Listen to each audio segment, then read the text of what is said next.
Good morning, everybody. 9:30, so time to start this hearing session. Thank you. Today we're going to be talking, or this morning we're going to be talking about viability testing and assessment for the DPD. Before we start on that, if we could just do a bit of housekeeping firstly, I think for each session. I think most people were here yesterday at some point. I remember one or two that weren't. So if I could just ask someone at the council to provide the sort of housekeeping and fire escape evacuation details, please, that'd be good. Thank you. Yep. Good morning and thanks, Inspector. As was the case yesterday, there aren't any planned tests of the emergency alarm today. If the alarm does sound, everyone must leave by the designated exit route, which is down the main stairs and out of the front door of the building. Turn left and head to the meeting place adjacent to the public toilets on Regent Grove. If the route is blocked, please use the nearest signed alternative route. And when the emergency alarm does sound, the lift is out of action, so please don't use the lift. A member of the Town Hall staff who will be wearing a yellow fluorescent jacket, they will assist people in the safe exit of the building. And please do not re-enter the building until the fire officer advises that it's safe to do so. In terms of toilet facilities, accessible and gents toilets are located just outside the chamber to the right of the doors here, and ladies' toilets are located at the top of the mid-landing. There's further toilets available at ground floor. Thank you. Once again, thank you very much for that. I think I'll become very familiar to the majority of us during the course of this week, so there should be no excuses. But hopefully we'll never have to use the fire escape procedures anyway. Thank you. Well, just for clarification, and for those that may be watching, we are being live streamed this morning, again, just so everybody involved is aware of that. And again, I'll ask the question, does anybody have any objections to that before we go any further? No, I'm getting shakes of the head. That's good. we're here now, so that's fine, thank you. Just for clarification, my name is Andrew McCormack. I'm the Planning Inspector. For those that don't know, I'm sure everyone does. And I've been appointed by the Secretary of State to carry out this examination into the Warwick Net Zero Carbon DPD. Before we get on to the matters of this morning, I just have a couple of points I wanted to sort of catch up on from yesterday. Firstly, there was one outstanding action point, I think, for the council in terms of the Future Homes Impact Assessment document. And I know at the time that was passed very rapidly to the programme officer via the electronic means to be provided. I just wanted to follow up if that had actually been posted onto the examination webpage. As of this morning, I hadn't seen it. So if someone could perhaps mention where we are with that, please. Good morning, Inspector. Yes, that has been updated. I have chased the media team, and if you go on the web page now, it's live there now. So. Okay, thank you. Can I just double check that? Because it may be that it comes up in the discussion this morning, so I wanted to just make sure that people are aware of it. That is, can I just check that? That's reference exam 8, is that right? For the document? That's correct, yeah. Okay, I'm on the page now. It doesn't look like there's a link. It's listed on there, but there isn't a link to actually open it. It could be just me that my... sorry? You can see the link. It's perhaps just my system waiting to catch up. If I just refresh it. In the examination documents, it's listed, but there's no link. Yeah, Inspector, there's no link at the bottom of the page where it says examination documents. So we will need to ensure that there is a link there. But right at the top of the page, under latest news, there is a link. So we do need to update the bit at the bottom of the page, but it is there. Yeah, thanks for that. I've just scrolled back up to the top of the page and noticed it. I noticed when I started it wasn't there, but it is now. So it's literally happening as we speak. So that's fine. As long as it's up there, that's great. Thank you for that.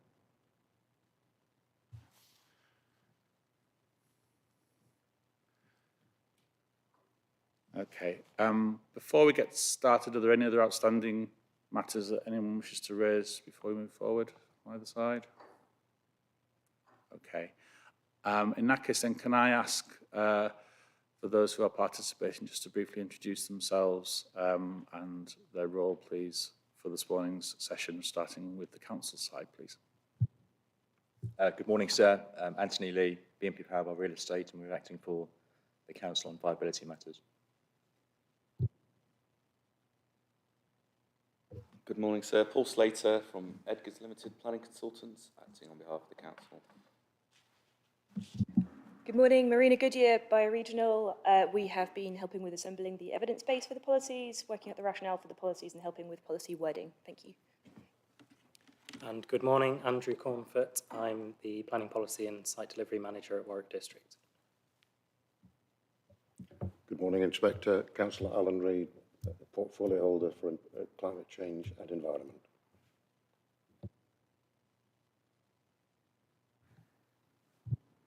Good morning, sir.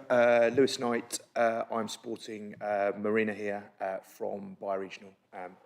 As Marina said, we've been involved in helping pull together the policy and evidence base.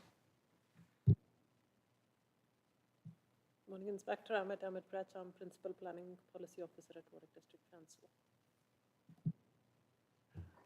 And then on the other side of the room. Good morning. I'm Rhiannon Smith from Barton Wilmore, now Stantec, and I'm attending on behalf of Taylor Wimpey, Persimmon Homes, and I Am Land.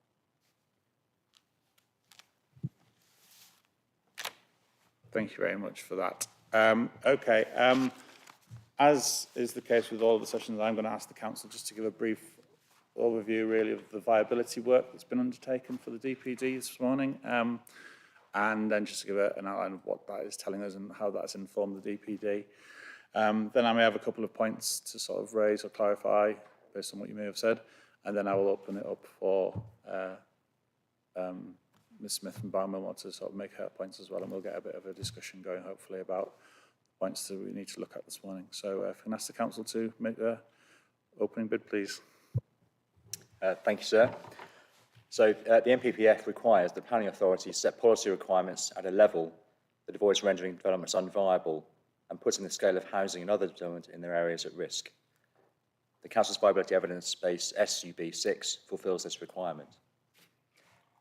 The evidence base recognises that developments generate a finite amount of value and that on occasion it may not be possible for some schemes to meet all of the policies in the plan, as well as meeting the emerging net zero carbon requirements. It is for this very reason that the DPD makes explicit provision for the emerging policies to be applied flexibly, having regard to individual scheme viability. The viability evidence base was prepared by my company, BNP Paribas Real Estate, who are a leading firm advising planning authorities on the viability of emerging plan policies and individual developments. And you may have seen, sir, that we advise the Council on its SIL, charging schedule and local plan policies. So the approach adopted here is consistent with those evidence bases. The approach we adopted was fully compliant with best practice and national guidance, and in particular, a key document is the Planning Practice Guidance on Viability. The PPG requires the planning authority to adopt a proportionate approach to testing viability in their areas, and not every single site or situation must be tested. That is what has been done here in relation to the emerging DPD. Just to summarise the approach we adopted in the study, we established the residual land values, and you'll be familiar with that concept, generated by a range of development typologies. So again, consistent with PPG, it requires a typology approach, not individual sites. And these typologies included 11 housing developments, ranging from 3 to 300 units. And that reflects the bulk of developments that the Council expects to come forward over the planned period. In addition to that, the study assesses student housing schemes, retirement housing, hotels, retail, offices and industrial and warehousing schemes that will also be caught by the DPD. And the outputs of the residual land values of those schemes are compared to a range of benchmark land values that reflect existing use values across the district. And then the viability study appraises these schemes with the emerging policy requirements basically switched on and switched off, so we can see the impact on the residual, so that we can determine the viability impact of the policy. And the study demonstrates that in most cases, the emerging DPD policies have a modest impact on residual land values, and will not prevent schemes coming forward. However, the adopted local plan recognises that in complex areas such as Warwick, with a range of brownfield sites and greenfield sites and everything in between, there is a wide range of development scenarios. And in that circumstance, the full suite of planning policies cannot always be accommodated in full on every single site. For this reason, the DPD explicitly acknowledges that the emerging policy will be applied flexibly where necessary, and a one-size-fits-all policy which is tailored to the least viable sites will be undesirable and inconsistent with the Council's policy to address the climate emergency. I just want to say a few words about what's happened since the study was drafted. It was drafted first in June 2021, subsequently updated in April 22. So we need to bring the picture up to date because as you'll be completely familiar, sir, inputs to appraisals flex over time, they move up and down. So appraisals date very quickly. But to bring us up to date, what's happened since April 2022 is that sales values have increased by 7.3%, according to Land Registry data for Warwick District. And the RICS Tender Price Index indicates the costs have increased by 4.5%. So there's a delta between value increase and cost increase. And again, as you'll know, sir, GDV is a bigger sum than build cost. So if you apply a greater percentage increase to the GDV, that has a greater impact than the same increase would have on costs. So the net impact of that is that viability has improved since the study was undertaken, so that the margin or surplus above existing use value has increased since the study was undertaken. There are a number of criticisms of the viability study that we'll discuss during the morning, but just to pick on two, first of all. The first is that strategic sites will incur higher costs for achieving net zero carbon than other sites. And there's no evidence to support this claim. It will be possible for larger developments to achieve economies of scale, with developers of larger sites having the ability to source low carbon energy solutions at a lower cost compared to smaller developers. The second criticism is that the cost uplift for meeting zero carbon developments is too low, and we disagree. The cost uplift has been rigorously tested by specialists in this field, and Marina will speak to that point later on. The criticism, the analysis too low, is not supported by any analysis or evidence. It is simply an assertion. Just to wrap up, the PPG recognises that in plan making, viability helps to strike a balance between the aspirations of developers and landowners on the one hand, and the aims of the planning system to maximise benefits in the public interest through the grant of planning consent on the other. The emerging DPD policies seek to modestly shift that balance through an additional requirement equating to 3% of overall development costs. It's important to stress that the evidence base makes no allowance for the premium values that low carbon homes can achieve when sold. Running costs have become increasingly important to homeowners, home purchasers, as a result of the rising costs of traditional energy sources. Research by Savills indicates that low and zero carbon homes achieve premium values that far exceed the 3% additional cost. So on balance, it's likely, therefore, that the impact of the emerging policy, when considered in the round, is likely to be neutral. The outputs of the viability study should therefore be viewed as the worst case scenario. Thank you.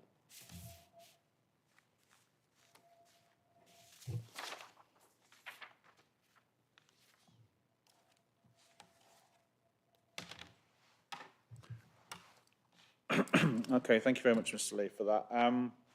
It's been a helpful sort of overview, really, of what's been done. So just a couple of takeaway points on that. That the viability work hasn't assessed every single scenario or every single building type or every single type of size of development. It's done what is considered to be a reasonable spread of that covers what Warwick is expected to experience over the next number of years in terms of viability. Okay, so in essence, then it's what the council's view is that it's assessed the majority and the viability of the majority of developments in the majority of scenarios. Is that reasonable to say? 'Cause I think, That's reasonable. yeah, okay. And that the methodology that's been applied is recognised industry methodology, and the uplifts that you've explained and gone through there. Yeah. Okay.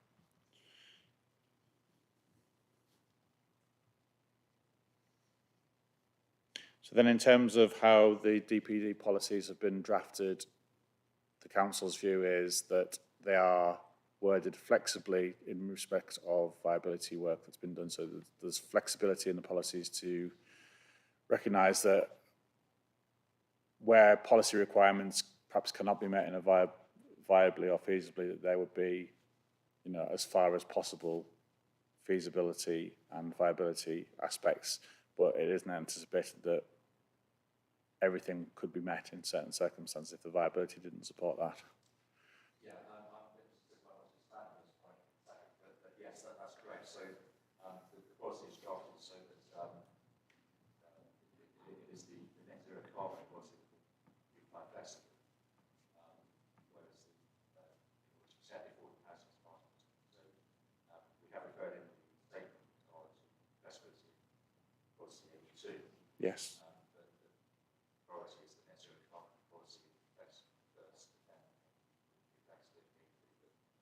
Right. So yeah. So I fall foul of that as well quite frequently. So I'm still working on it. Yes, I mean, obviously, as you've just heard, the viability assessment has tested a range of, scenarios which are expected to reflect those that come forward in the district, and the council consider that the majority of those, remain viable, with the DPD policies, but and in accordance with the approach outlined by Mr. Lee, which follows the national planning guidance on this matter, there may be instances that come forward, specific instances due to specific site circumstances where viability is on the margins, and in that instance, the policy does provide the flexibility to address that. And in accordance with NZC1 in particular, which obviously follows through with the other policies, it requires developers to set out through the energy statement that they have achieved compliance with the carbon reductions sought as much as possible as part of that feasibility and viability exercise.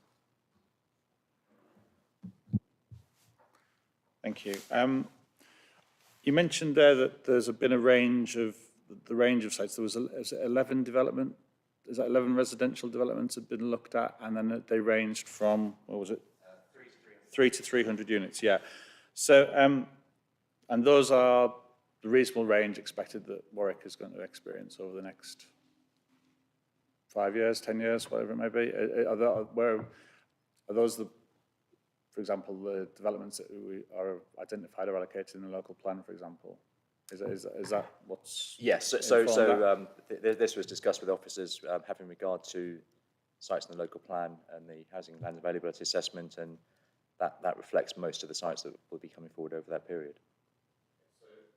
Thank you. So I've read in evidence as well, in representations, that the viability evidence went up as far as the 300 mark. There are, I think, a number of sites that have been identified, certainly it has been raised anyway, that there are a number of sites that are in excess of that. Yeah. Particularly that are in the local plan. I think that the number had been something like 8,500 houses over 300 dwellings over the period of the plan, 8,500 houses that perhaps would then fall outside of this viability assessment parameter. I just wondered what the council's view is on why the 300 point was given as the range, maybe for you, maybe for someone else, but yeah, given that there were a significant number of, or it seems a significant number of dwellings that are going to come forward that are perhaps above that 300 mark in the lifetime of the plan. Yeah, but the characteristics of sites larger than 300 are not significantly different in order to expand the testing range. So the assertion by Savills is that strategic sites have higher cost of meeting the DPD policy. That's not in fact correct. So the cost of meeting net zero carbon on a larger development, particularly when they're normally brought forward by larger developers such as the major house builders, they have significant buying power. So when it comes to sourcing heat source pumps and solar panels and the like, they're able to achieve economies of scale that aren't available to smaller developers on smaller sites. So the assertion that the cost would be greater on those strategic sites is incorrect in our view. Arguably, given the buying power and the economies of scale, the cost will be lower on those sites.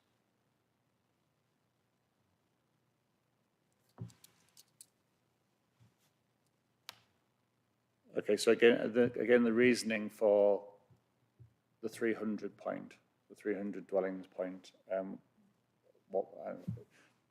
where did that decision come from? What was the tipping point on that, really? I think it was simply the volume of sites as opposed to the scale of housing supply. So the volume of sites, is that in terms of what's in the plan, or is that in terms of what's been coming through in development management applications? The latter. So. The latter, right. So the experience, the real world experience of what's been coming Indeed, into the council.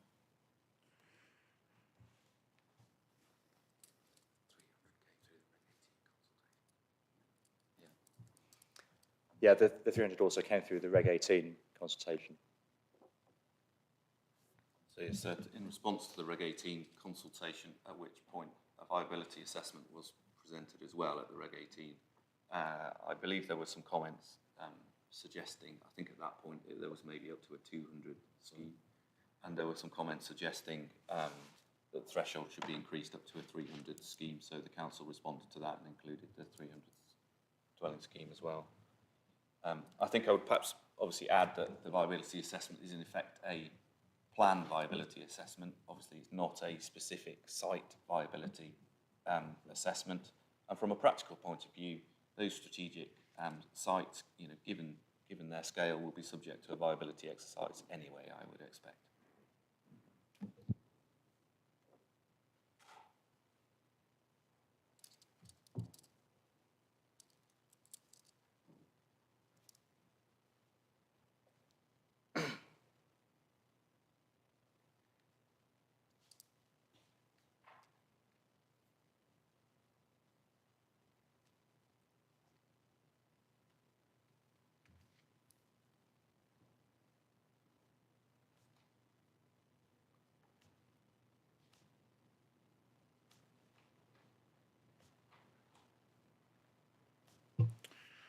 Okay, thank you for that. I think I'll pause there for my comments and things on that. Is this a good time to perhaps bring in yourself and raise the sort of issues that you've got concerns about Millmore has on behalf of your clients, and then we can get the council's responses on that, please?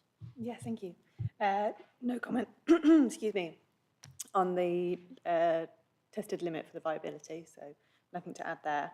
As Mr. Lee pointed out, my comments are going to focus mostly around the predicted cost uplift. So just questioning the evidence that's been provided to support the 3% cost uplift, and the viability assessment that BMP carried out relies heavily on that 3% figure. And I don't believe in part of the examination evidence sufficient data and supportive evidence has been provided to support that 3% figure. So as part of our Reg 19 reps, I was appointed to carry out some SAP calculations, some SAP assessments on the required specification that would then show compliance with the proposed DPD.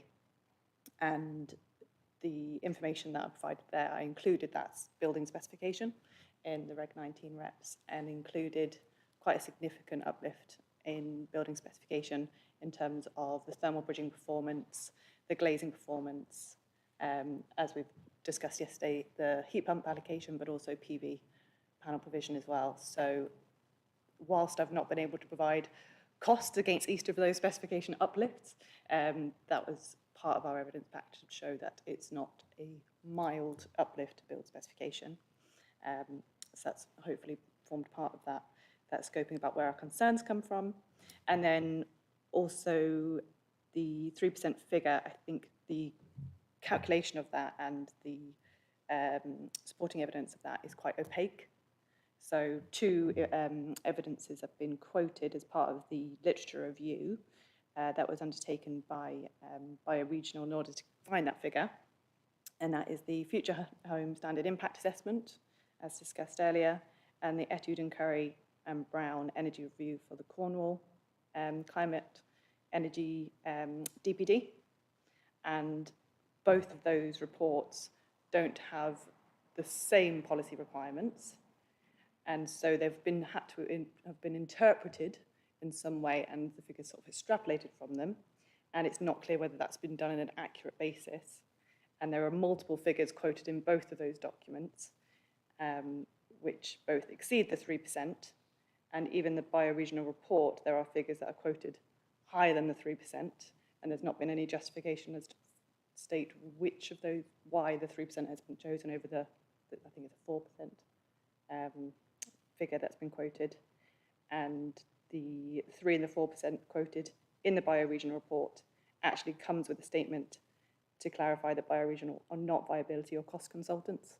So I would suggest that in order for the viability to be robust, that 3% figure needs to be updated or supported by detailed cost calculations, including building specification modelling, as seen in the Etude, Curry and Brown. So I think that's a really good example of what a robust technical kind of feasibility assessment looks like. There is also one other minor point, is that I think we're at, whilst I'm here, whilst I've got the mic, I think quite a big gap is that I don't think we've got any clear cost analysis of the impact on non-residential buildings. So all of the discussion so far in the viability assessments focused on residential buildings. And whilst the fabric requirements for non-residential buildings are more relaxed, as we discussed yesterday, there is still a requirement to try and deliver net zero on site wherever feasible. So they are still required to reduce their emissions down to 100%, including renewable allocation. So I think there is a gap in the analysis there, that we've not got a cost uplift figure for non-residential buildings. Thank you.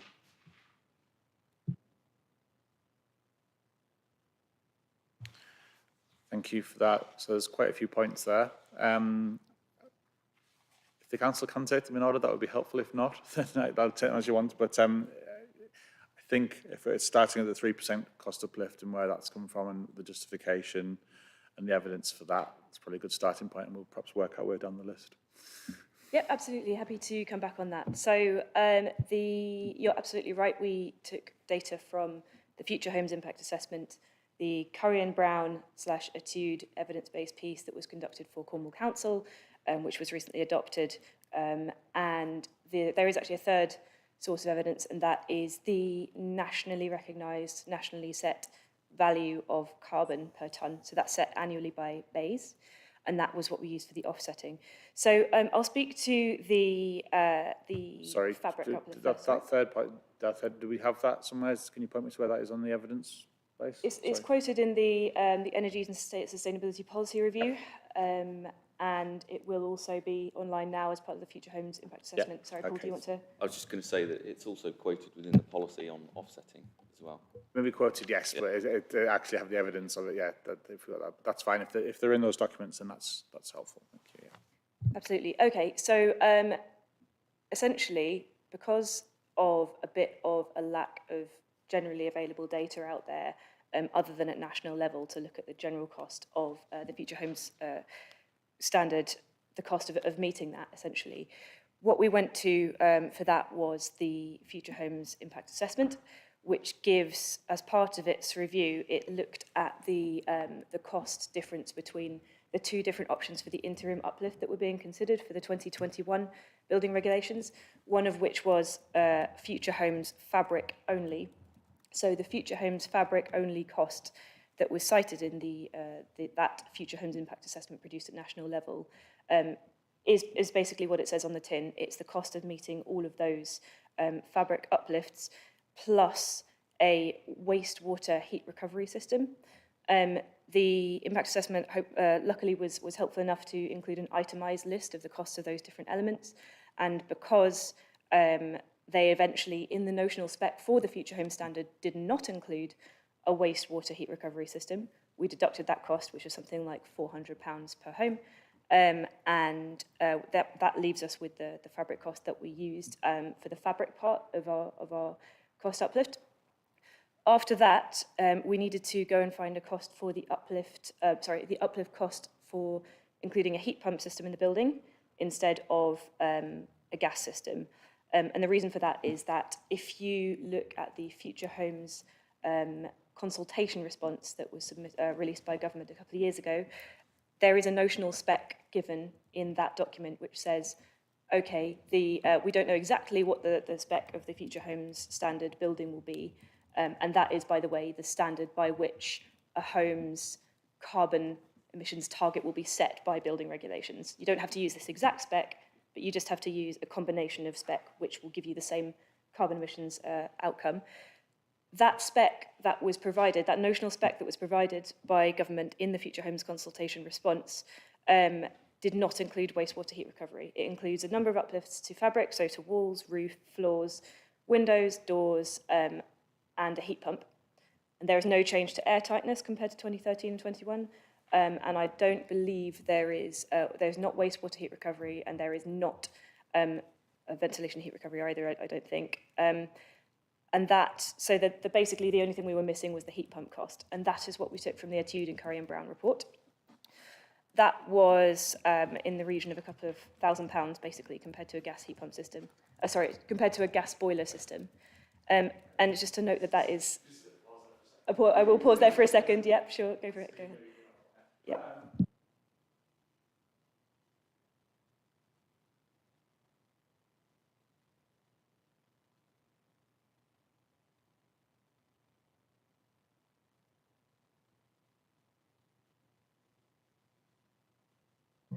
Correct, yeah.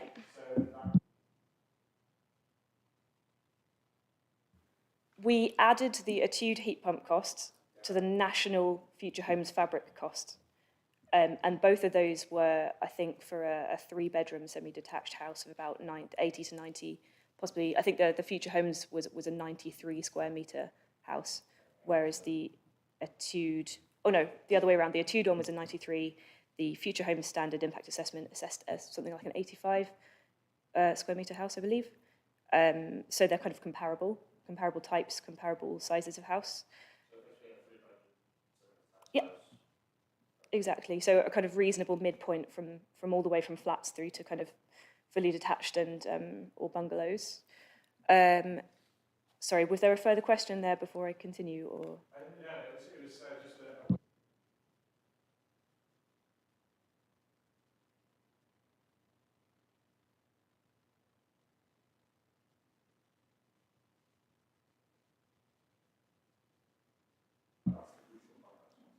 Exactly, yeah. So that's how we assembled our cost for meeting the minimum on-site requirement of the policy, which is the 67% improvement on Part L 2021, which is basically the Future Home Standard. The next thing that's in the policy, yeah, exactly, that's in the Warwick DPD policy.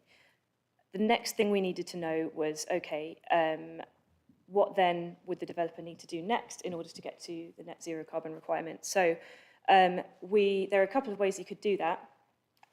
You could do it through adding PV to the roof, or you could, if that's not possible, you could do it through offsetting.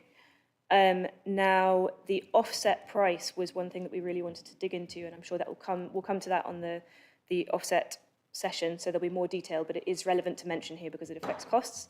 So what we did was we looked at the average carbon emissions of a new build home in the Warwick district, and we did that by going to the national quarterly EPC tables, which are released again by, I believe it's either BASE or MHCLG or whatever MHCLG is called now. And we took the average of all homes in the 2 years leading up to the time when we were doing this assessment. And because there's currently no carbon reduction requirement in Warwick District Local Plan, we took 75% off that average to reflect the Future Homes Standard effectively, because that was 75% off the 2013 standard, which is what homes would be built to in the absence of a local policy. We then multiplied that kind of residual carbon by the cost per tonne, the national valuation of carbon per tonne, which is also set by BEIS, and that's also set every year. And BEIS sets that to reflect the cost of abatement, which is a slightly technical term, but it's basically BEIS' assessment of how much it will cost to assess every tonne of carbon that the UK needs to reduce in order to meet its legislated carbon targets under the Climate Change Act. That's how BEIS sets this. There's a bit of kind of background information. Extra detail, sorry, I love extra detail. So we took the annual carbon emissions for a new build in Warwick, minus 75% for the Future Home Standard, multiplied by the national carbon valuation. Now, the next thing we did was to work out how much carbon that home would emit over the course of 30 years, because that's what the policy offset would require. And I noticed that one point that was raised in objections to the policy was a claim that, I think there was a claim in the, I believe it was the Barton Wilmore Energy and Sustainability Policy Review, the review of the review, which was cited.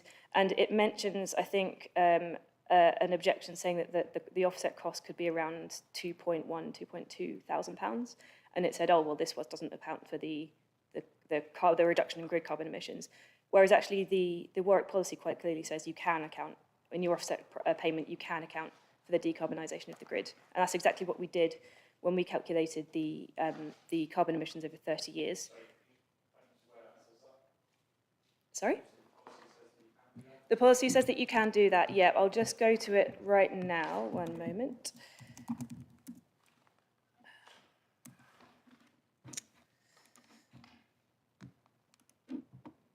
Just finding my copy of the DPD.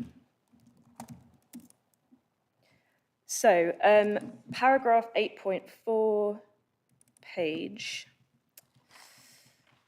let me see, page 30 in the DPD. It says under this paragraph, where this is in relation to offsetting, where residual carbon emissions are identified, i.e. if you haven't reached net zero regulated carbon on site, the associated carbon emissions will be calculated in accordance with the stated national trajectories for the carbon reduction of the relevant energy source. So in this case, that would be grid electricity. As an example, if an electrical heating system based on supply from the national grid is utilised, the calculation of carbon emissions associated with this will be based on any published national government carbon reduction targets, including, where possible, a reduction trajectory for the electricity grid. So those projections are available again from BEIS. If you search online for, I believe it's BEIS Grid Carbon or BEIS Energy Green Book Guidance, that's all available online and it's released annually. So that shows you the carbon intensity per kilowatt hour and the way that it's expected to drop over time. So what we did was multiply the first year's emissions based on the national value per tonne of carbon, and then we reduced that every year by the same percentage that the grid carbon is reducing every year, also according to the BEIS grid carbon projections.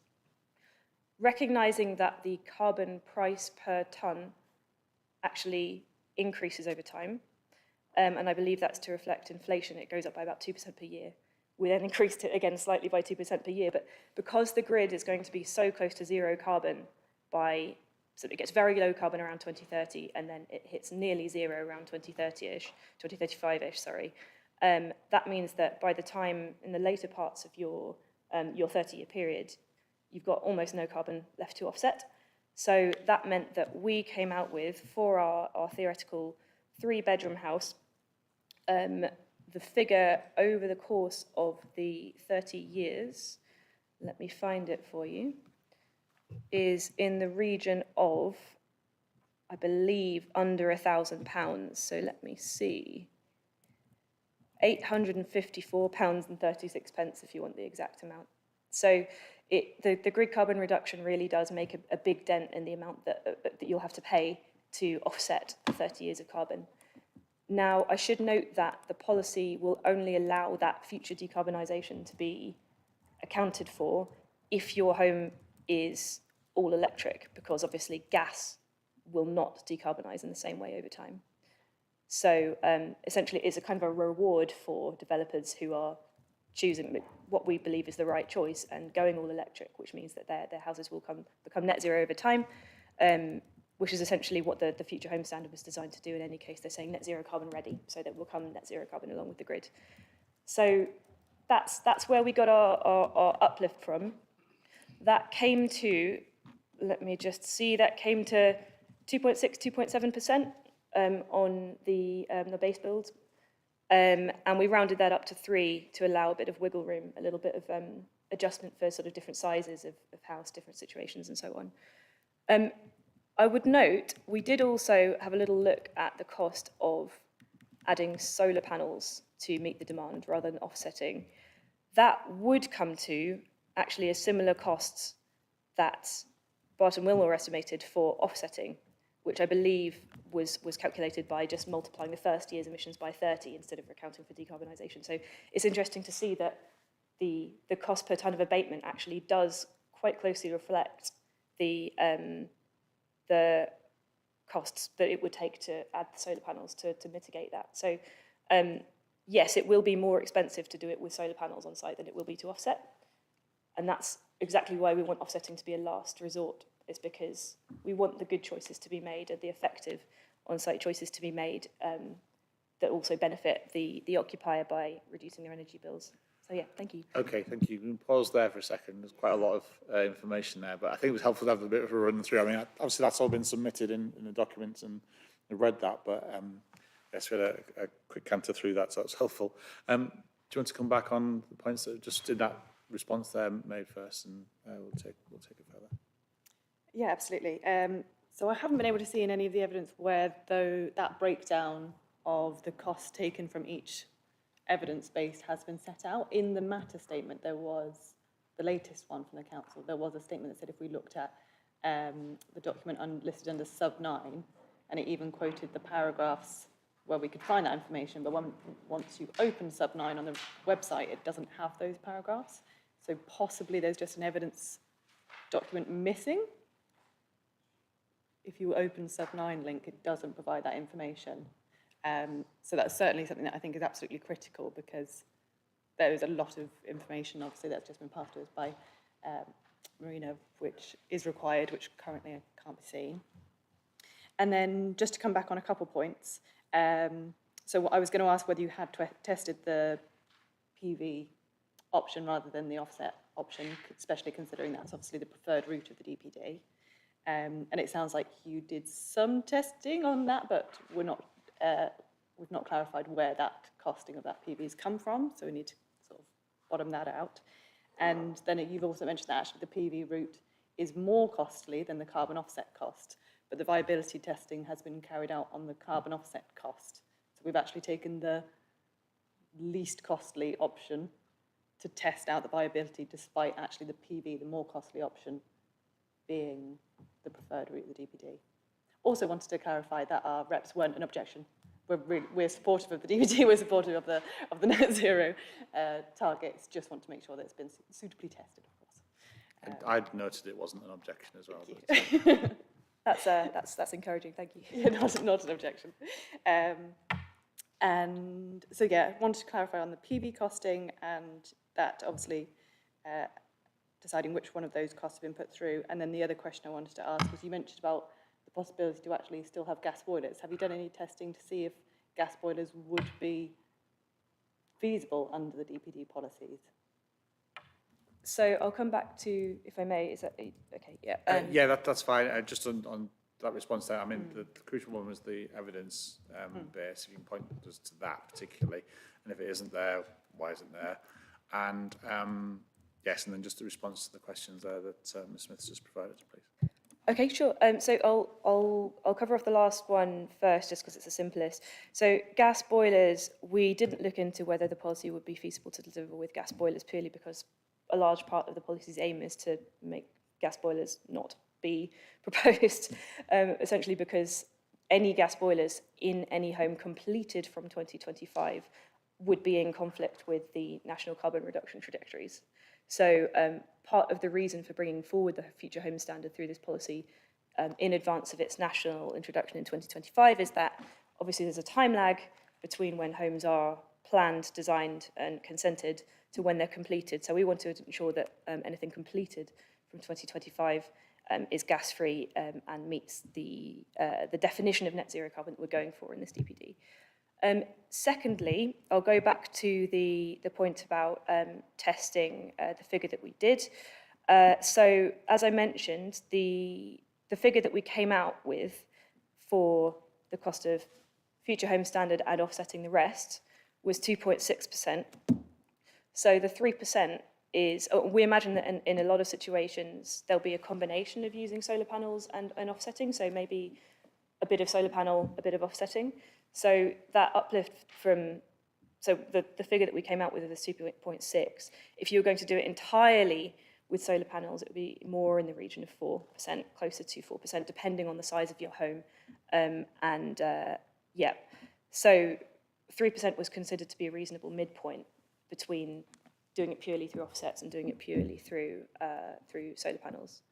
Is that uplift then, is that uplift between 3% and 4%, is that quite significant? Not really, in it's terms of only, let me see, it would be about £1,500, something like that, really not very much at all, yeah. And that's for, again, for a 3-bed, semi-detached, it would be different in your different homes.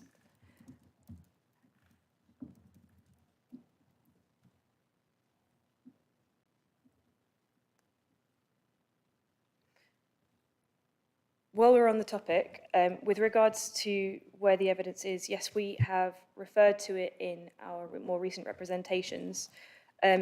We, I believe, referred to the carbon offset cost per tonne and also the decarbonisation projections within the Energy and Sustainability Policy Review. At that time, I don't believe we were about to kind of go into working out what that would do for the viability. So it doesn't say exactly within the Energy and Sustainability Policy Review what we'd expect the cost to be for each individual home, but it was referred to in our, I believe, in our consultation statement response. Paul, do you want to? Sorry, is that sub 8? Was that the sub 8 document or sub 9 document? Sorry, You just said it was referred to in your consultation statement. So Is that in the sub? I guess there's 8 or there's 2 locations where Yeah. this has been presented. The first is the annex to the policy review. Yeah, which is, forgive me with my sub-references, sub 5. So it was presented with the annex to the policy review, obviously running through in a similar way to what my colleague has just done. And then further to comments at the regulation 19 stage, there is some further reference to it within the regulation 22 statement, and that is on page, I think, 55. 55, yes. Paragraphs, starting at paragraph 4.14. Again, that cross-refers to the Energy and Sustainability Policy Review. Okay, just bear with me a second, I just want to get to that and have a look.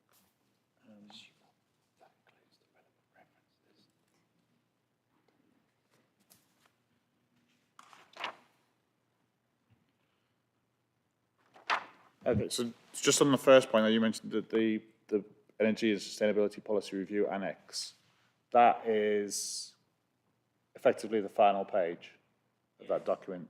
So that the 1.5, well, less than 1 page. And that's just effectively what Ms. Goodyear's just set out there. Is that right? Is that the the sum total of that, is that right? Yes, it's a summary of the approach to providing that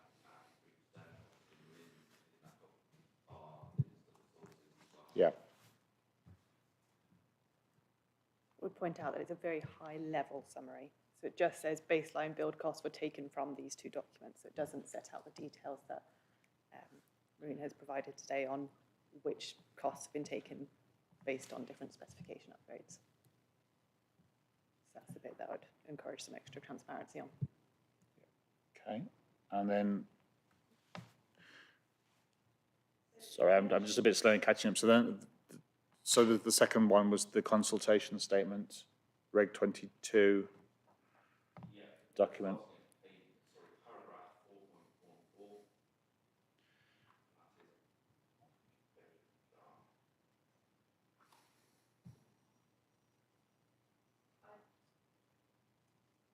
If I could add that, so the annex to the Energy and Sustainability Policy Review mentions the proposed cost of extruding the FHS specifications were taken from the Etude and Curry and Brown Cornwall Energy Review.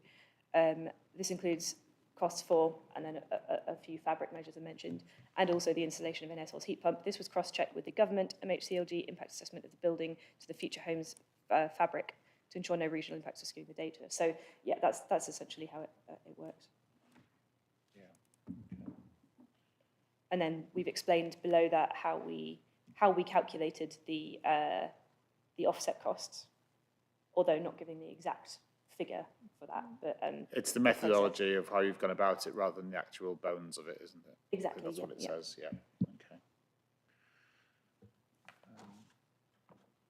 Okay. So in very brief summary, I think obviously what my colleagues has set out is that obviously the policy seeks to deliver the future homes, standard, and we've used the national evidence basically on the cost of that and provided the source for that. One element, obviously, of cost that wasn't in that we felt we needed to get was the cost of a heat pump, and we sourced that from the Curry and Brown study. That's quite clear within the summary, and a source obviously was provided for that as well, and obviously that then was collated in a similar way to the national assessment of costing to arrive at a percentage figure, and obviously then that percentage figure has been utilised in the remainder of the viability study. There are obviously comments querying the sources. Obviously, we feel that we provided the sources for that data, and I guess the sort of final point is that whilst there are comments querying the sources of that data, there aren't any comments suggesting that the figure should be any different from 3%. I think, well, that's sort of, I'll let you comment on it in a minute, but I think that one of the main concerns, I think, is perhaps not necessarily where you've got to, but it's just finding out how you've got there, I think, in the evidence as well. And I think if it was clearer as to find out how you got there, then there might be a better understanding of where you've got to and an understanding of that. I could be wrong, but I think there's an issue really about the clarity of what you've done. I'm not saying that it doesn't seem that you haven't done it. I think it's just how it's presented, and perhaps it does seem you've got to go here, here, here, and you have to sort of dig around quite a lot. And it's the nature of the work, I'm sure, probably as well, but it doesn't necessarily make it particularly helpful to anybody who's perhaps not been as closely involved in that as the council has, possibly. But do you want to come back on that? Yeah, I'll do the 2 points. One, on the figure, it sounds like 4% should have been used from the discussions if you're saying that the PV costing was closer to 4%, and that's actually the preferred route of the DPD policy. And that's also supported by the upper limits that are quoted in both the bioregional report and the Etude and the Curry and Brown report, both quote an upper limit of 3.8%. So it sounds like 4% would have been a kind of more appropriate uplift to possibly be testing. Whether that's significant, like you say, it's a 1% increase. We can only really tell by the viability assessments, and possibly BNP can comment on that. So I guess that's the figure piece. But you're right, I'm more concerned around the transparency of methodology and whether the methodology has been robust enough, which I can't currently tell from the evidence being provided. So I think a more robust methodology and a more kind of sound methodology would be one that had been taken by, for example, the Etude and the Curry and Brown report, where they've carried out multiple scenario testing. I was kind of asking some of the questions on gas boilers. Both of my clients on Taylor Wimpey and Persimmon Homes side have got plans to phase out gas boilers anyway, so that's not any concern, and that's obviously part of the trajectory, and that's part of our net zero transition. But I think it shows that we haven't had sufficient testing of the actual technical build specification to see what type of technical solution would meet the requirements of the DPD policy. I think we've only had sort of one tested solution, or possibly two if you consider the carbon offset versus a PV. So I don't think there's been sufficient kind of scenario testing, and then obviously some detailed costing against that scenario testing would be a more robust approach. Yeah, I noticed Mr. Lee's card had gone up very quickly there.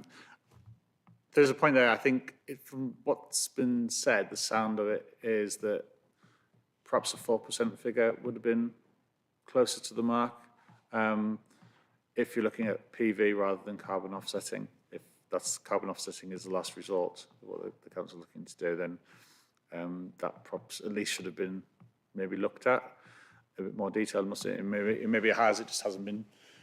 The transparency perhaps isn't there, or the clarity isn't there, and that may be just a case of providing that in more detail. Is that a fair assumption to make, and what are the council's view on that?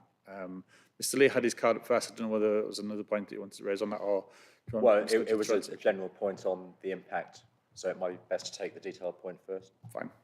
Yeah.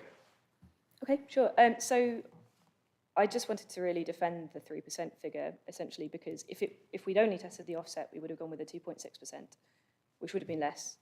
And in a lot of cases, I can imagine that, for example, on almost any flattered development, you would be expecting to do primarily offsetting rather than PV rooftop, because essentially, long story short, if you've got less roof and more floor space, you've got less ability to meet that on site. So across the kind of wider range of housing types that you'd expect to be delivered, I do think that 3% is still fairly reasonable to test. I think that's just about the main thing that I wanted to mention.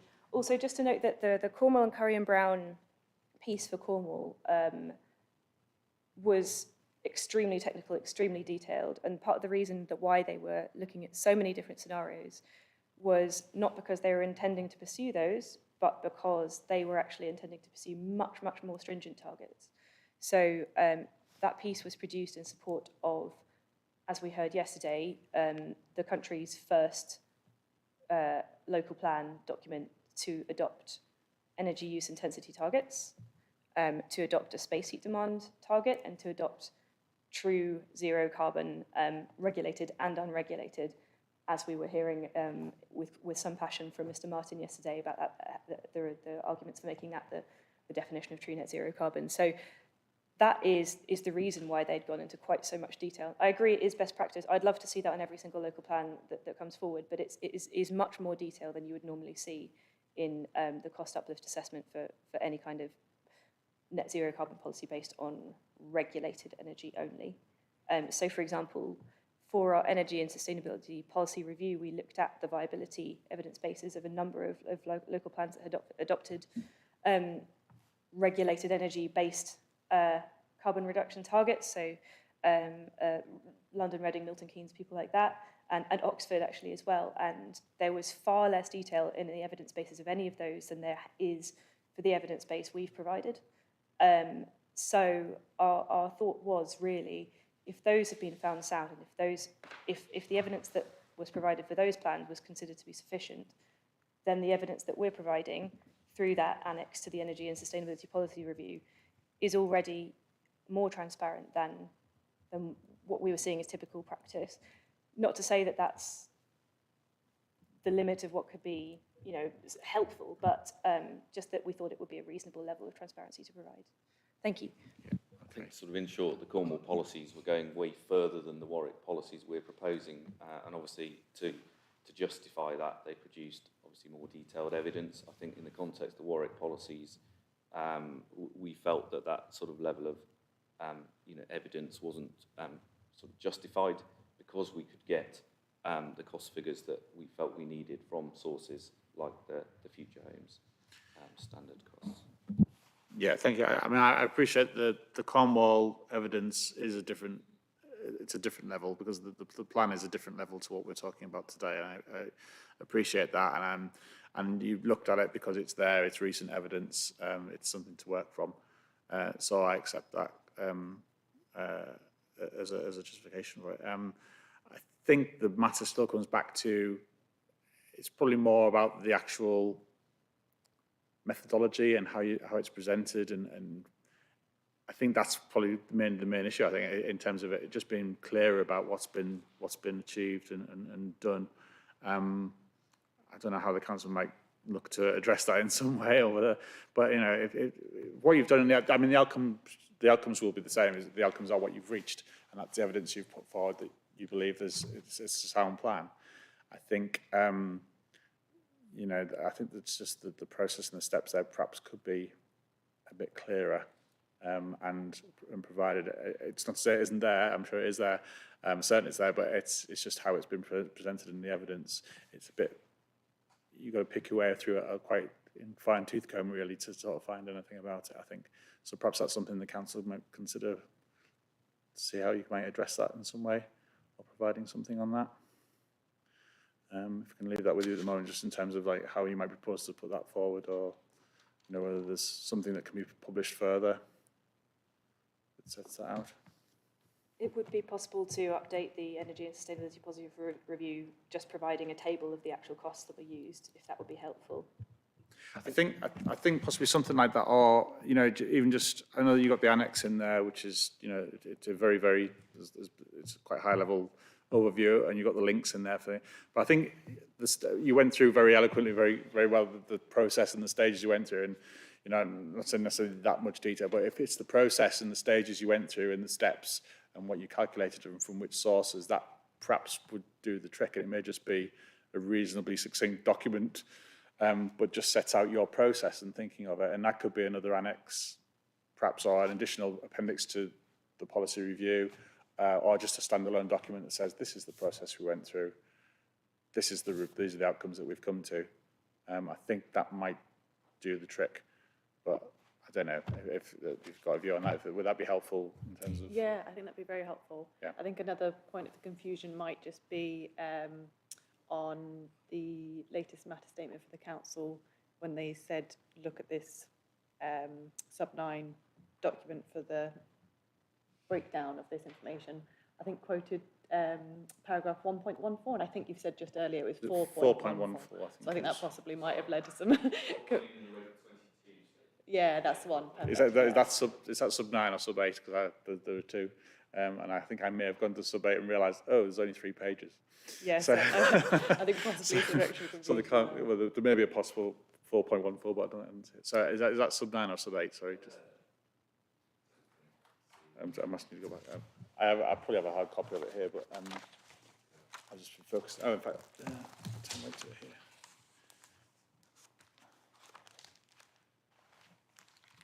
Yes, I think it's. Sub 8 is the larger one. I'll let you tell me which one it is.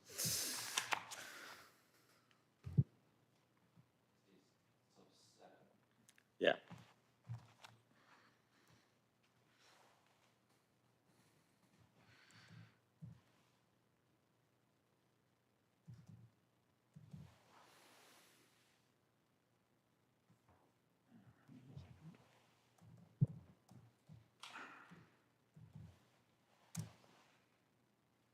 Yeah, sub 7, which is this one here. And it was page 55, paragraph 4.14, is that right? Yes, that's correct. Yeah.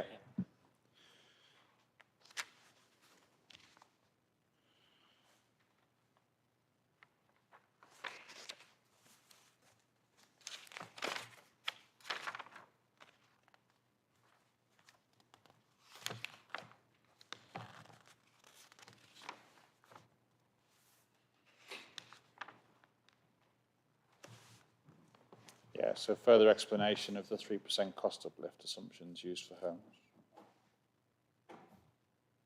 So what you're saying is that the annex in the Energy and Sustainability Policies Review, page 21, and then this section here, that is the sum total of your summary, the explanation. Yeah, yeah. So, yeah, I think if the council can look to elaborate on that in terms of the process it's gone through, and just to sort of provide that, if that's something they could work on, and we'll come back to that at the end of the week and see what the council's thinking is on that. That would be helpful. Yeah.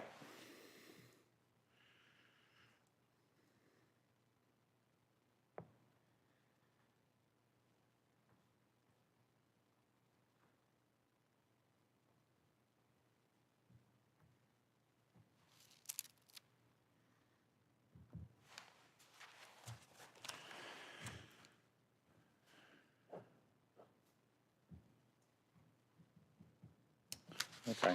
Mr. Lee, you wanted to make a point? Yes, thank you, sir. I mean, obviously, the council will set out its position on the 3%, and you'll come to a view on that yourself.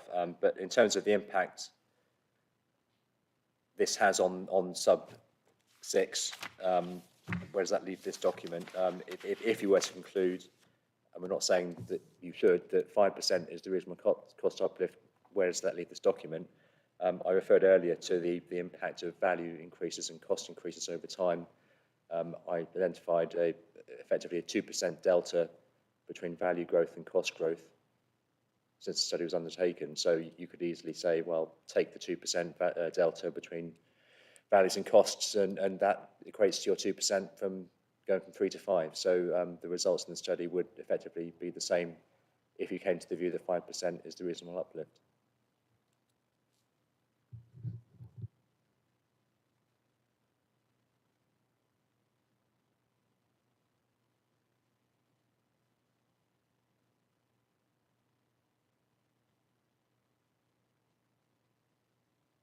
Yep, okay. Thank you for that. Is that you, Councillor Reid, or is that? Yes, sir. Yes, if you'd like to say something.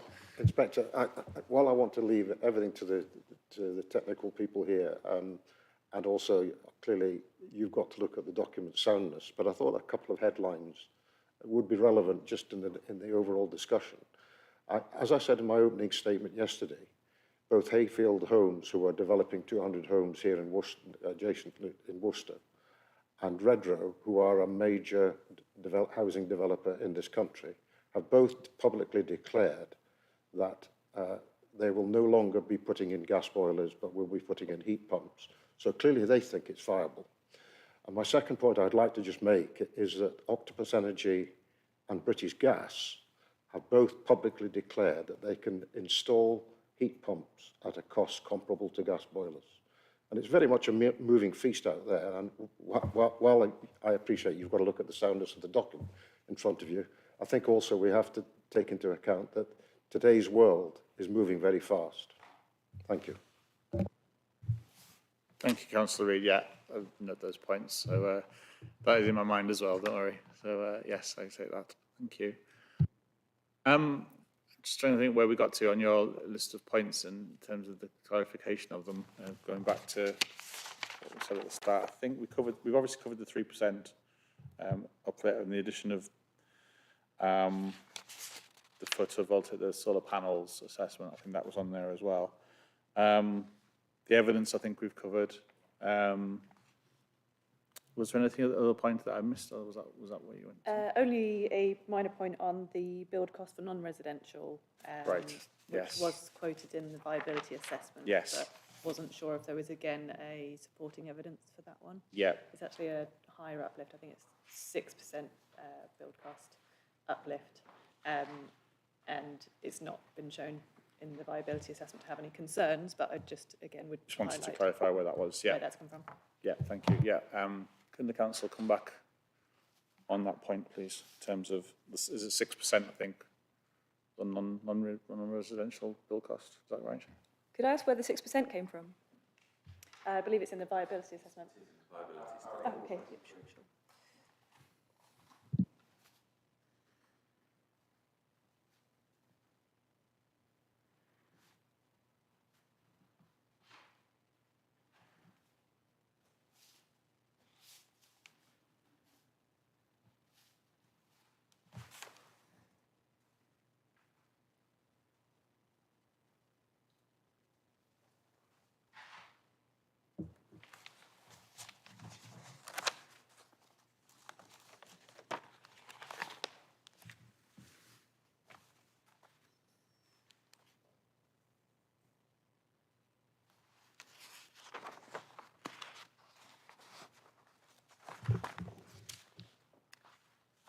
Yeah, I mean, if I can refer you, sir, to para 4.22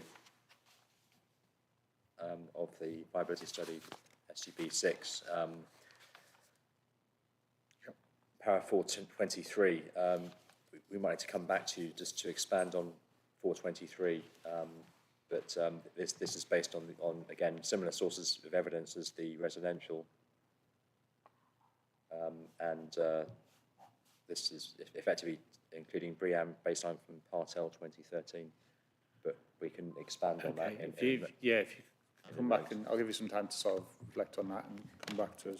Could I, sorry, just yes. jump in on that very briefly? So, based on paragraph 4.23, following a review with bioregional leggers, we have applied a cost uplift of 6% based on the Curry and Brown report, including BREEAM, baseline from Part L 2013. So I would just note that the Curry and Brown report said 6% would be the uplift for George Martin's definition of true net zero carbon homes. So that's with the energy use intensity targets, which Warwick doesn't have, with unregulated energy and with entirely enough renewable energy generated on site to entirely meet all regulated and unregulated energy on site over the course of a year.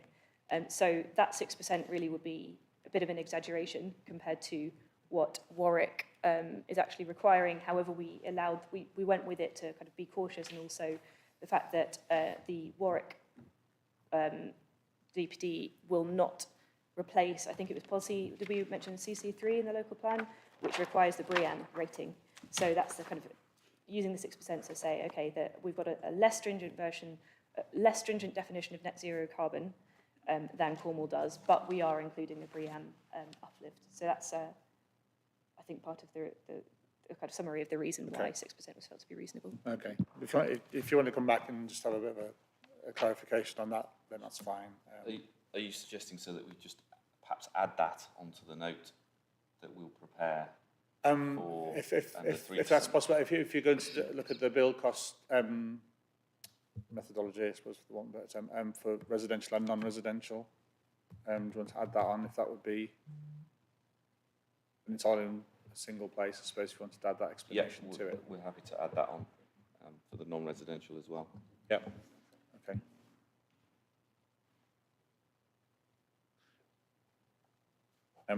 I'm just kind of thinking, minded to take a little break shortly, but perhaps in the break, if you just want to have a little chat about if there's anything else you want to add to that as well, and then we can pick it up when we come back, just on that clarification things, if something more comes to mind. And then if you want to add it into the final document that you're going to provide for us, then that would be useful too. Okay. Yes, do you want to make a point? Just final point on the Curry and Brown report. You're right, it's considering BREEAM as well as the full operational net zero, but I don't think they quote the 6% in there at all. So I don't think they quote a 6% cost uplift. So I don't think they provide a cost uplift for non-residential at all. So that's why I just wondered where that's come from. Okay. So it discusses it, I don't think it's in there. I believe that was cited by the initial viability assessment that was conducted by Anthony's team, based on the fact that the residential in Curry and Brown is 6%, and the requirements for non-residential were very, very similar in the Curry and Brown report. So it's really mirroring that across all of the building types, I believe, off the top of my head. But I would have to go back and look at it again. I think that kind of illustrates the perhaps that we need to put something down in writing and just have that. But again, I think if you can sort of have a think about that over the break, and then if there's anything you want to add to it when we come back, then that would be good, I think. Yeah. Okay, I'm going to take, I think it's 11:15 now, there's light shining on there, but if we could take a break for perhaps 20 minutes, just to come back at 11:05, and then we'll pick up from there and carry on. Okay, is that all right? Thank you very much for your adjourn for the time being. Thank you.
further? Does the council wish to say anything further about the points we were talking about before the interval there, about the additional work? Only, sir, really to talk about the timing of that, and we've had a discussion and consider that we can put that note together for you in the examination for tomorrow morning, if that's acceptable. Yes, that's fine. That would be great, and then that will be obviously published. I mean, we'll have a look at it and we'll publish it onto the web page, and other people will get the opportunity to have a look at that as well. I'll also allow a period of time, probably going beyond this hearing sessions, for people to respond to that as well. And I'll set out a timescale for that, either at the end of this week or in writing early next week. But I'll give a reasonable amount of time for people to respond to that. But okay, thank you.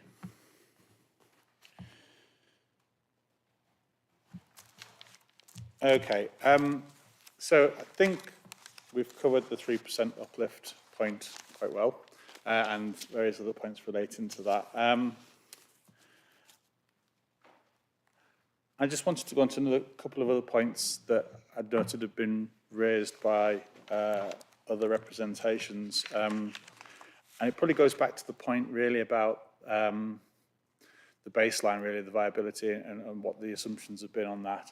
And I note in some of the representations that there needed to be, or the view was taken that there should be an assessment of existing infrastructure requirements and capacity for things like the electrical grid and whether there's been capacity there identified, and has that been taken into account in terms of viability, and whether that is sufficient to, the capacity is there to sufficiently move things forward, if that makes sense. Just want to know what the baseline for the viability or the council's approach either to that has been taken into account, please. Yes, thank you, sir. I did note that comment. So what Savills are suggesting is that in effect, the development industry will be picking up the tab for providing new electricity infrastructure when we're, as a country, moving from a carbonised or semi-carbonised national grid to a decarbonised national grid. And this is something that will be dealt with at a national level. It's not something that local developers will be required to deal with. I don't think anybody's proposing at national level that developers will be required to pay for new power stations, for example, and building new nuclear power stations and offshore wind farms. So all of those matters will be dealt with through national government. So yeah, so the view is that obviously that will be a cost on the development industry generally, and through government requirements going forward, and that will just be mopped up by regular costs that developers will incur going forward, or that the government will provide. I suspect it'll fall on consumers rather than Yes. developers directly. So There'll be but yes. a supplementary tariff on everyone's bills to pay for carbon Something to look decarbonised forward to. energy Yes. sources. Indeed, yeah. Okay, thank you. That's fine.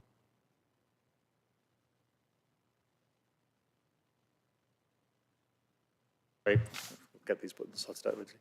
Another point I wanted to raise was about the reference to passive house standard and the possibility that that could be an alternative way of meeting policy requirements. And I just wanted to sort of see how, if at all, the viability work has taken account of the passive house standard requirements. I'd read somewhere that, I think in representations, a figure of up to 10% uplift, potentially, would be incurred if that standard was to be identified and taken forward.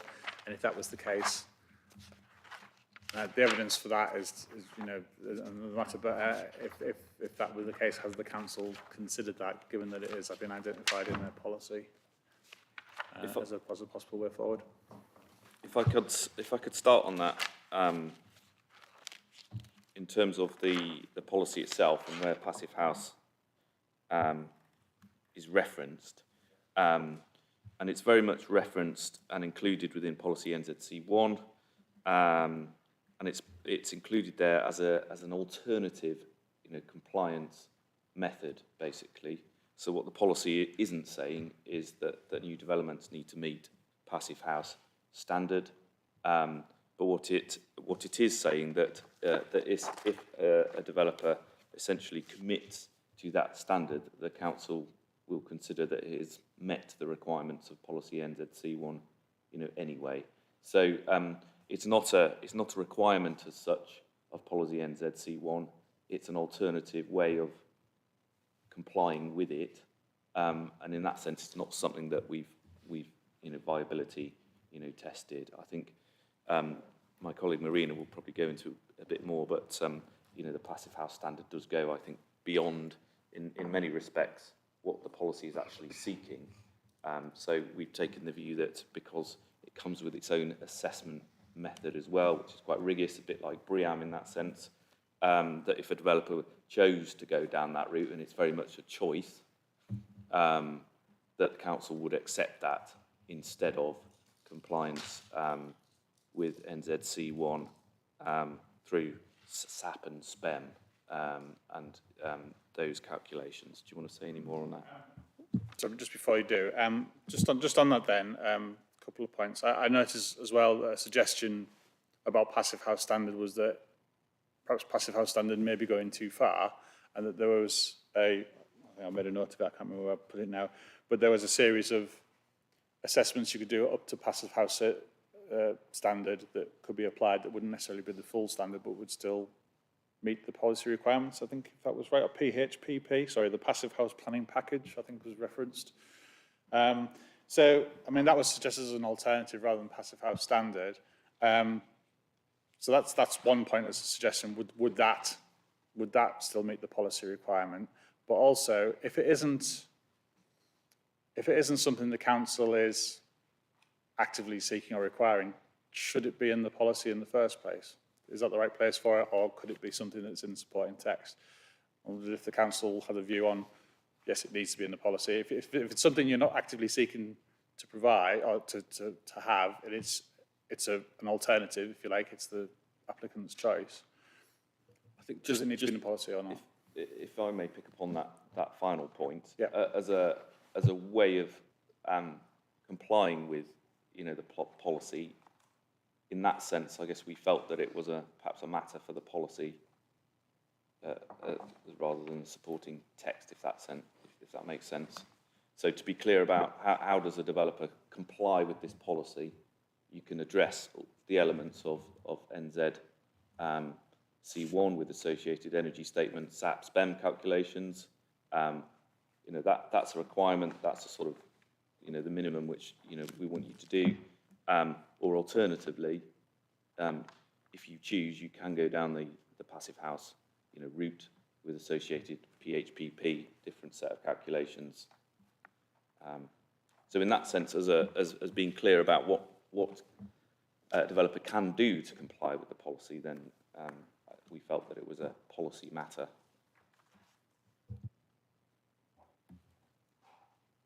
I don't want to interrupt your note-taking. Thank you. So as Paul has said, so that the reason it's in the policy is because we are saying that if you show us that you've met the Passive House standard and you submit to us the calculations showing that you have, then we will take it as read that you have met the other set of policies, like the sort of primary route.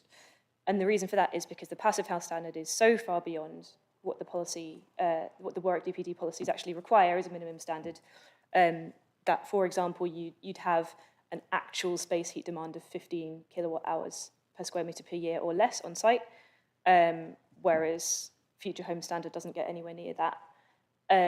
And your building, in order to get a Passive House certification, your building will have gone through a series of incredibly rigorous checks.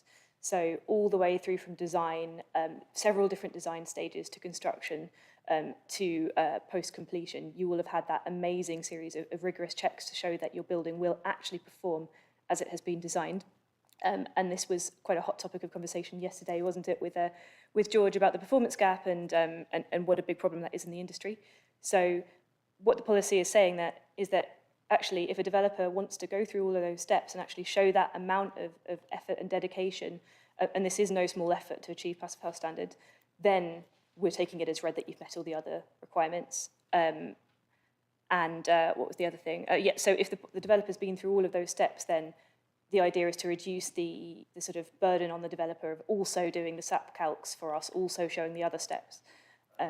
So that's the aim.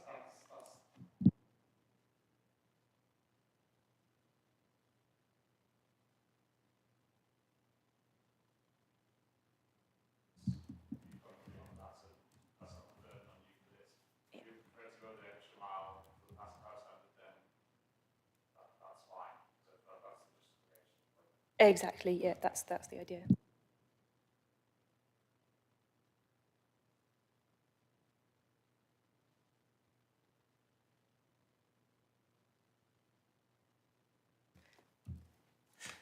I mean, I can't speak.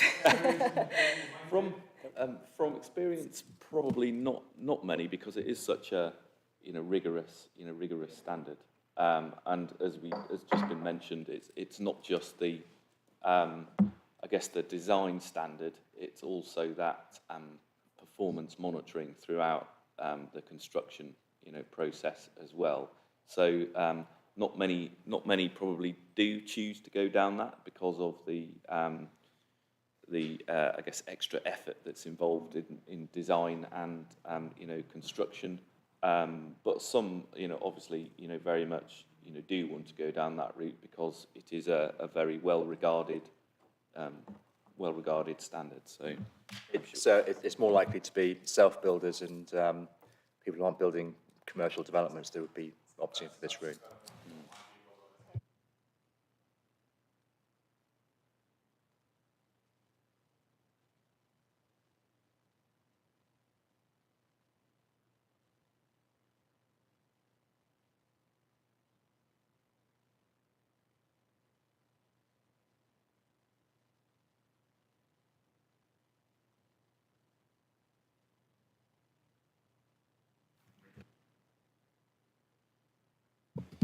Happy to come in on that one. So Lewis and I, we work with developers very, very often, as well as on the council side of things. So we work on everything from sort of small-ish, sort of 10 scheme homes all the way through to several thousand. And it is quite unusual to see the passive house standard. However, it's not out of the question, especially for the really forward-thinking, the best of the best, those who want to show that they're doing really well. Interestingly, you see it on schools even sometimes, even though that the term is passive house, but it can apply to any building. It's just about achieving a certain set of really amazing energy efficiency targets. So we've seen, for example, schools achieving the passive house standard in, I think, Oxfordshire, Wales, in London and a few other places. I couldn't speak for how often that kind of development comes through in Warwick immediately. However, the hope is that this is something that developers might not have even thought of. So the idea of mentioning it in the DPD policy is also to just kind of give that nudge and just say, hopefully, perhaps developers who really want to kind of get extra kudos and have weight afforded to, sort of positive weight afforded to their proposals, might actually then look into the passive house standard, start exploring it, start becoming familiar with it, and this might, in some small way, help to make that more prevalent in the industry across Warwick. That's exactly it. And even if they don't go for the full certification, they might start reading about it and learn about the benefits of going through that process of checking and using that much better energy prediction methodology, the PHPP methodology that we mentioned. Yeah.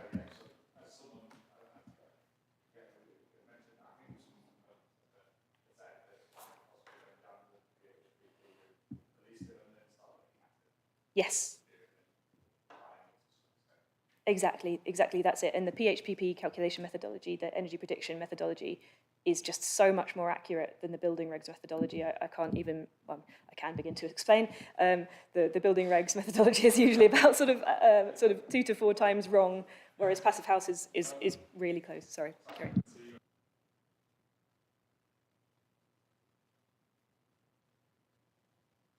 Thank you. Just to add to sort of everything that's just been said there, I would also say there is an emerging precedent in local policy. So policy S7 from the Central Lincolnshire local plan that has just gone through examination does provide that precedent around PHPP being used as a sort of alternative accreditation scheme, so a kind of fast track to, I'm trying to look at you and I'm trying to speak as there, as a kind of fast track for certifying against the policy. So the Central Lincolnshire policy is very similar to the now adopted Cornwall and Baines, Bath and North East Somerset local plan update that has a energy use intensity and space heat demand specific target. They've actually used Passive House accreditation as that kind of fast track to meeting that. So it's not totally unique in the sort of local planning world. Thanks. And if I could just briefly add, PHPP, the calculation methodology, can be used by any development. You don't have to be going for Passive House certification. It's just a method to predict the energy use of your building. So even just the use of that as a calculation methodology would be positive. Yeah, I think that was clear in the representation, I think. And I think the word passive house standard, or the words passive house standard appearing in the policy, I think perhaps struck people as thinking, well, that's the standard that we need to read. I just wanted to clarify that the council's thinking behind that and the reason for, and they've then referenced that we could use PHPP to some extent, but not necessarily towards passive house. So I think that point was probably made there, but yeah, thank you. I guess I just wanted to clarify in that vein that what the policy is saying that to benefit from that alternative compliance route, you have to be certified passive house, not just use the PHPP. That's in the final sentence of the policy. Basically, it says the condition will be applied requiring passive house certification prior to occupation. And obviously that's to ensure that it meets the full passive house standard to benefit from that alternative compliance route.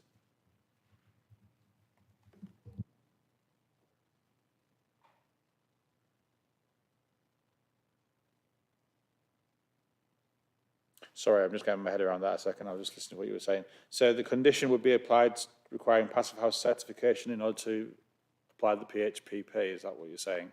So the person, the developer who's applying the PHPP has to be certified. So if you're going to go down essentially it's saying if you want to go down the passive house route and use PHPP to whatever extent. Then the result is that you need to be certified. At the end of it, it's not saying use PHPP to satisfy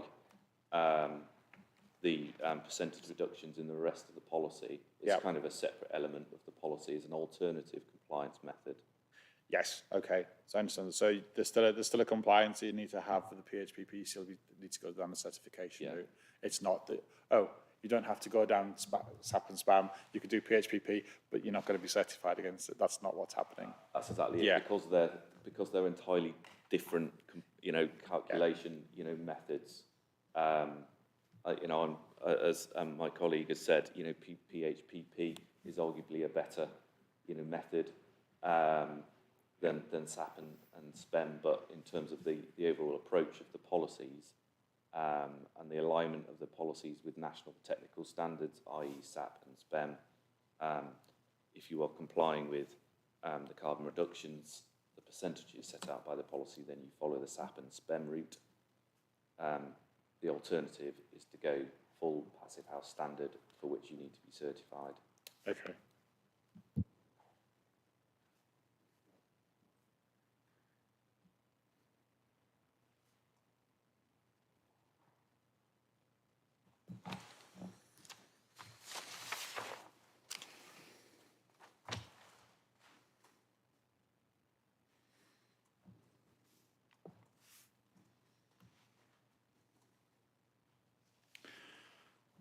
Okay, thank you for that.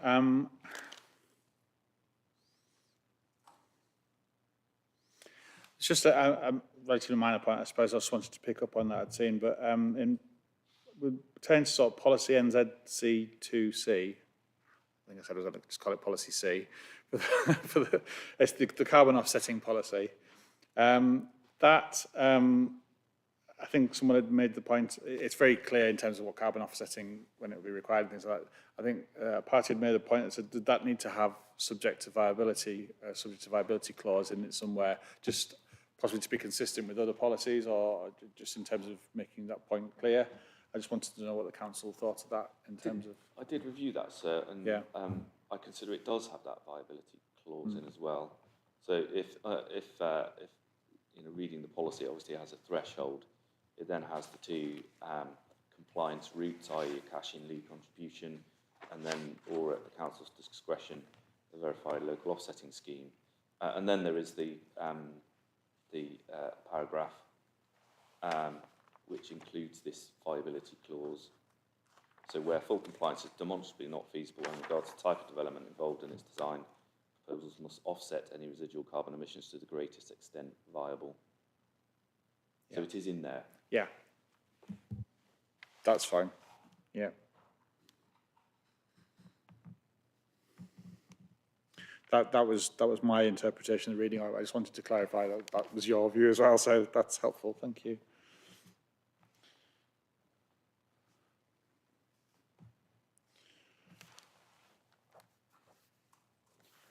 And then I've just got one more point, really, just in terms of, we're talking about viability, but the council does have evidence of the viability of these things happening in action. So I think there was a reference to a case study. There was one case study where there's a development that's come in.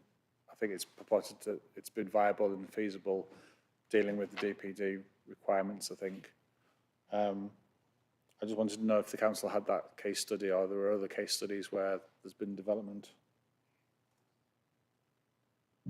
Are you referring to the Gallows Hill scheme? Yes, that was it. Right, Gallows yeah. Hill, So Gallows Hill was cited just as an example of a development in the local area that had gone to or beyond the future home standard.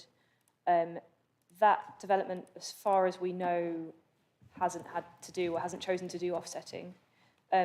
It wasn't intended to be cited as a very, very detailed, we haven't had a chance to dig into anything behind it. I don't think that there is information available in the public sphere about exactly what spec was used there. But it was just cited as an example of the fact that it is possible and viable to kind of build to the future home standard. And then the offsetting was built into the viability separately, as we discussed earlier. Right, so that's a reference just to sort of say, well, viability shows that that's possible, but there's nothing behind that at this point in time to say, and this is how it is possible. Is that right? I think the reference is more of an example of feasibility, sort of, rather than viability in that sense. Okay. I'd perhaps obviously highlight, you know, an issue there in terms of examples. You know, is that obviously with the district not having policies requiring, you know, these standards, then, you know, there are a few examples in that sense. I appreciate that. I think my train of thought was that the case study had been identified. I think the council identifies it, but as being feasible or viable, and it seemed that it was in relation to the policy requirements that the DPD was putting forward. And my reading of it was thinking, well, is that because it's been applied, the DPD policies in development have been applied to a degree, or the requirements, the standards, the FHS standards had been applied and been seen to be met by this case study. So Gallows Hill is a development that there's not been any interaction between the development and the DPD document. Okay. It's more a case of just citing that in at least one case it's been feasible and viable to use similar standards, so to kind of meet the future home standard carbon reduction. In fact, to go beyond that, so future home standard is sort of 75-ish% reduction on Part L 2013. Gallows Hill achieved 77 to 80%, and I've just brought that up, and off the front page of the that I'm looking at now, it said they used air source heat pumps, cavity walls, PV solar panels.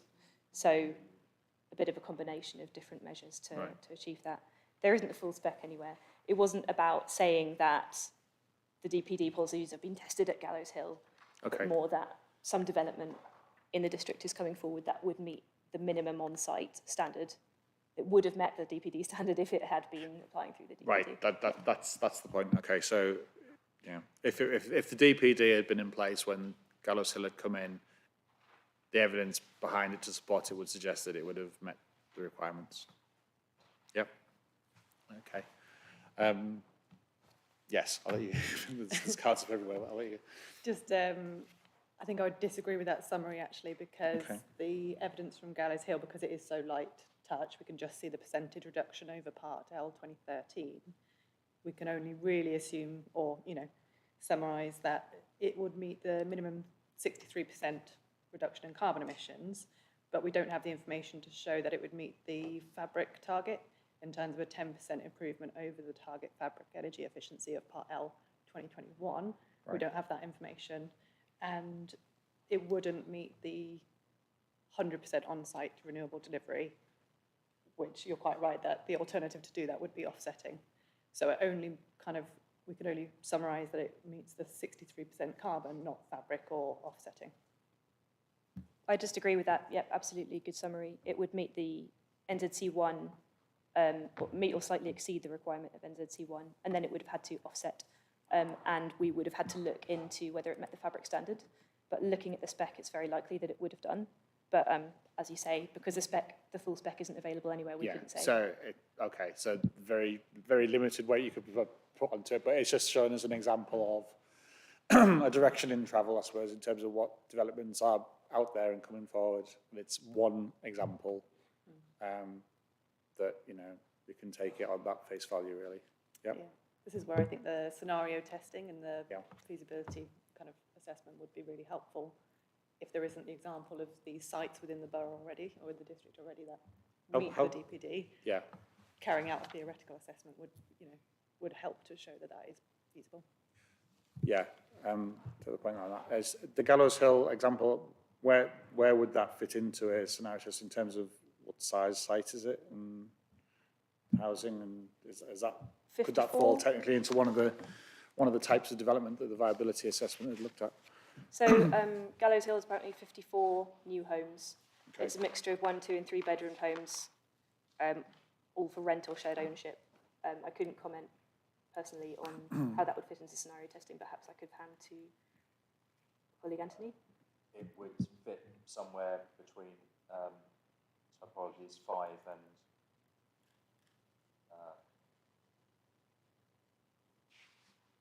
21. Okay. By range. Sorry, apologies. Yeah, 3 and 4.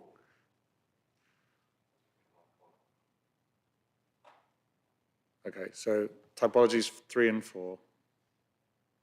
Okay. So we've not got one at 50, we've got one at 25 and one at 75. Okay, so it'd be in the range between there. Yeah. Correct as housing, yep. Okay.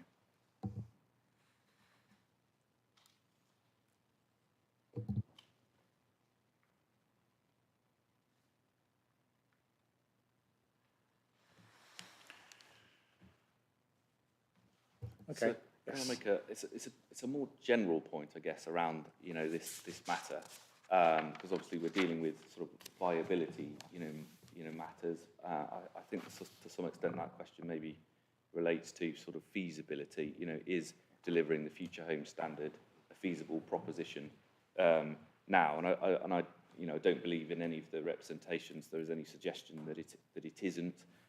You've heard from Councillor Reid about, you know, developers in the local area already looking to this standard.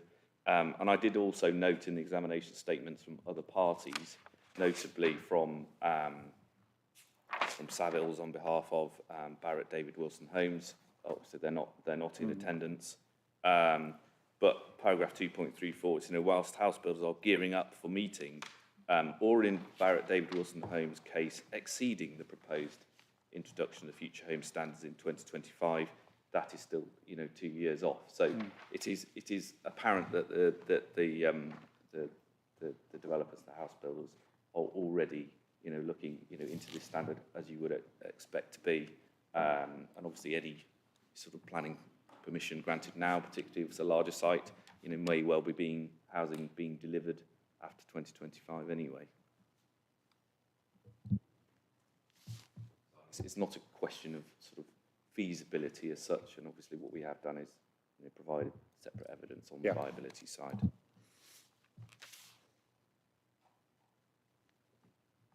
Okay, thank you. Yep. Yeah, quickly on that point, agree. It's, sort of some of my concerns mostly about just how rigorously the technical feasibility has been tested as opposed to the viability report. And a lot of the rhetoric from today and yesterday as well is around using the future home standard as a, well, that's the way that we're going and that's the way that obviously developers are geared up to.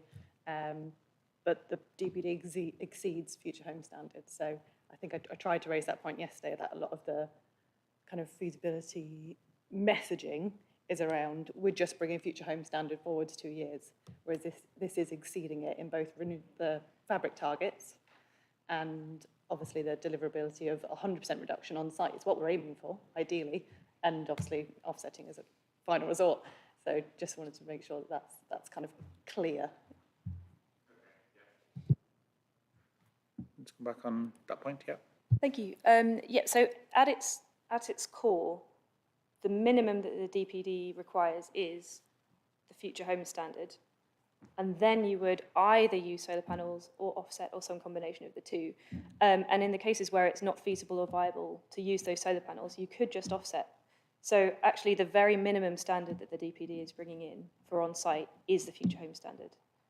And that's the case for the 10%, the fabric requirement in the policy as well is also based on the future home standard. So looking at the difference in fabric quality, so the U values and the lack of difference in air tightness from 2021 current regs to 2025 future home standard, that's where that 10% came from. So yeah, the whole policy has been designed around the future home standard and just bringing that forward. And in the cases where it's not possible to do the full zero on site, you are free to offset. Okay, so in terms of that policy, then it is just Council is effectively bringing forward 2025 to the FSH2 whenever the DPD may be adopted as a minimum. So that's the minimum standard that will apply to it. But then if there's anything additional to that, then developers are then expected to pay for the offsetting. So if they meet the minimum, but then there's extra to pay for, then they'd pay for the extra. So it's more than the minimum then, isn't it, really? It's more than the minimum only through the offsetting, yeah. Yeah. Or if you can, through the PV, the additional sort of renewable energy on site. But it's not required to do that.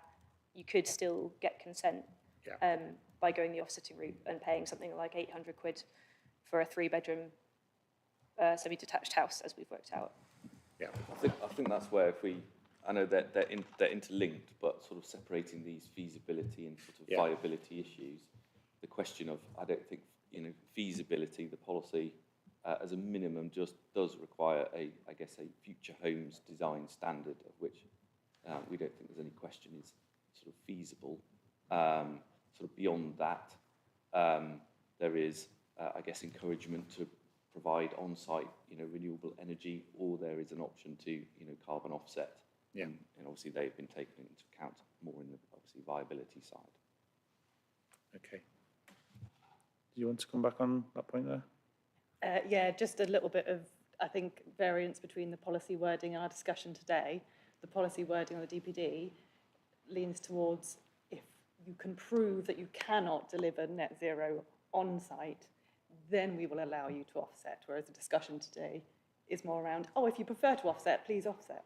Whereas the policy wording is pushing you to do everything possible on site before we open the offset door, which I think is the correct route to go, but it's a different to the discussion that we're having today. Yeah. Okay. Well, I think the whole principle of it is obviously set out in the energy hierarchy, and that principle is to deliver sort of on-site, in the first instance.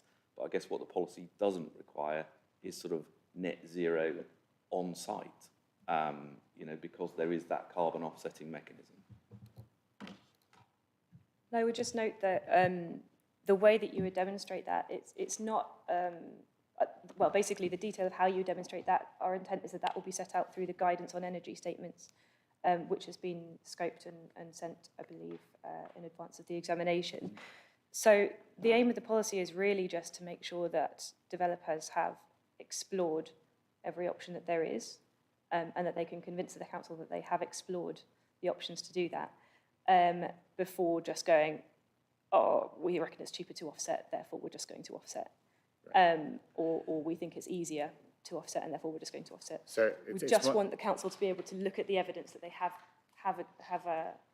pursued that, and that if they found that it's either not feasible or not viable, then the council will be open to the offset route. So in effect, it's exercising the developers a bit more in terms of be leaner, meaner, fitter, whatever you want to call it. Yeah, in terms yeah. of, have you have you met this requirement? If not, where's the evidence why you haven't met it? You can't just sort of say, oh, we can't meet it, but here's X number of pounds to deliver something elsewhere off-site, or Yeah, exactly. that's the view. Okay, That's exactly broadly it. speaking. Sorry, Okay. carry on. No, that's fine. I just wanted to get it's kind of, yeah, it's challenging developers more, isn't it? I think is what you're saying. Yes, meet the minimum FHS standard, but if you go beyond that, then you need to prove to us or explain to us why you're going beyond that, or the payment for it. That's it. It's about asking to show you're working, really, Yes. and making sure that the development management officers have the information available to them to actually be able to assess whether that effort has gone in, and to make sure that there is transparency in how those decisions were made. So it's a kind of education effort on the behalf of everyone, really, so all the way through from developers to the development management officers as well, and obviously the public who will be able to read these planning applications and make comment if they wish to. And I think that's quite clear, sir, through policy NZ2B, which we'll be obviously coming on to. Yep. Where it states renewable, zero and low carbon energy technologies provided on site to achieve the carbon reductions required by policy NZC1 and achieve on site net zero carbon wherever possible. It will be something for the further guidance as part of an energy statement with sort of questions, you know, as to, you know, what renewable energy have you provided, and if not, why not? So it comes back to this energy statement again, doesn't it? Which is going to be quite a key document, I think, in whatever form it takes at whatever level. So, okay, yeah. So. Yeah, I think it comes down to that definition of wherever possible. If it's physically possible, then actually that's going a lot further than it sounds like the discussion today is what we're seeking. Whereas if it's more open to interpretation, for example, it's got to have a minimum payback period of 5 years, which is quite a standard consideration of whether it's worth investing in a renewable technology, then that's possibly more along the lines of what the council are seeking, whereas the interpretation of the policy as it is more along the if it is physically possible rather than financially feasible. Yes, okay, I to the point there. So again, something for the further guidance, possibly, which is going to be, but it's going to be key, isn't it, I think? Yes. Perhaps maybe the word possible just needs to be edited to feasible and viable, then would that solve the problem? There is already obviously the clause within that policy underneath that, which is sort of where full compliance is not feasible or viable. Yeah. Yeah. So essentially, it's I think it's quite clear, the policy, that it says, you know, meet the carbon reduction of policy NZC1, and show us if you can go further, and if you can't, tell us why. And that would be no different, you know, in a sense, from sort of complying with sort of other policies, other design-related policies within a plan. A design statement addresses those policies, describes how they've been achieved with, and if you know, full compliance can't be achieved with, explains how.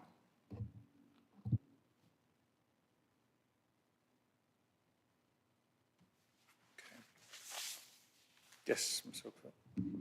Yeah, just to come in on this point and the possible ambiguity over the term wherever possible. As Mr. Slate has just said, the following paragraph does refer to where full compliance is not feasible or viable. So a possible minor alteration to the document could be to actually simply remove those two words wherever possible, because I suppose the circumstances where it might not be possible are covered in the following paragraph anyway.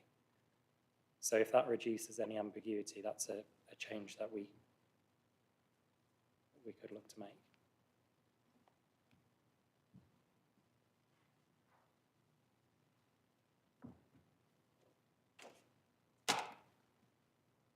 Okay. Well, yes, you were comment on that, I'm sure. Yeah, support that. I think that would be helpful. Yeah. Just to provide that extra clarity. I think I took us off down that cul-de-sac because we were talking about whether the policy is seeking to exceed future home standards, Yes. Yeah. which I think it is, and we don't object to that at all. But I just think that needs to be recognised again in some of the justification statements that it's not just bringing future home standard forward to 2 years. It's looking to achieve beyond that. I think if that's right, I'm not putting words in the council's mouth there, but I think the minimum where you're looking to achieve FHS, future home standard as a minimum, then by definition, then you're looking hopefully to go beyond that, aren't you? I think really is that fair to say? Ideally, yes, Yes. but recognising that there may be some cases where that's not possible. Yes. And of course, it's always feasible to offset. That's just a payment. That's not a technical. I think there's nothing wrong for the council to say that.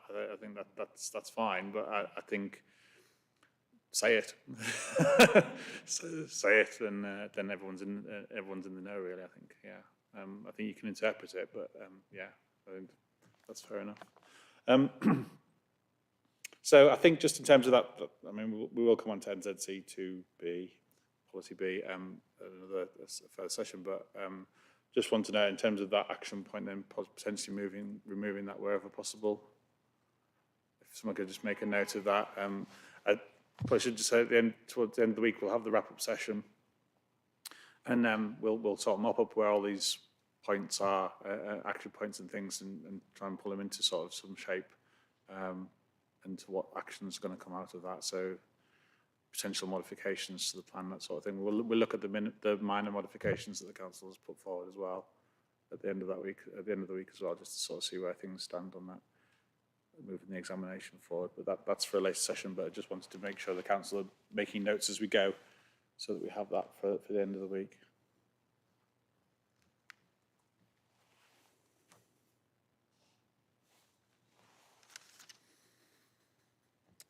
Okay. That's all I have really on viability this morning. Does anyone else have anything else they wish to add or feel that anything's been missed, or now is the opportunity? No? Okay. Okay, so thank you very much for that and your contributions. We'll draw a line under viability at this point in time. I just wanted to raise at this point, and hopefully the idea has been floated to the council prior to the hearing, possibilities about redrafting the programme for the hearing slightly for the remainder of the week. At this point, I think this is the last session where we're expecting somebody who isn't from the council to be involved. So given that that's a suitable point in time, I wondered if the council had time to think about potential rejigging of the programme a little bit, to try and condense it slightly. So rather than having the wrap-up session on the Friday morning, we could potentially have that on the Thursday afternoon. At this stage, I'm reasonably confident that we could probably get through business by that point. And then it seems a bit nonsensical to come back on the Friday morning for what potentially could be a relatively short session. I don't know what the council's view is on that. Take views on it. Yeah, the council would be more than happy to look at a rejig of the programme to try and get through all matters and wrap-up session by the end of Thursday. Okay.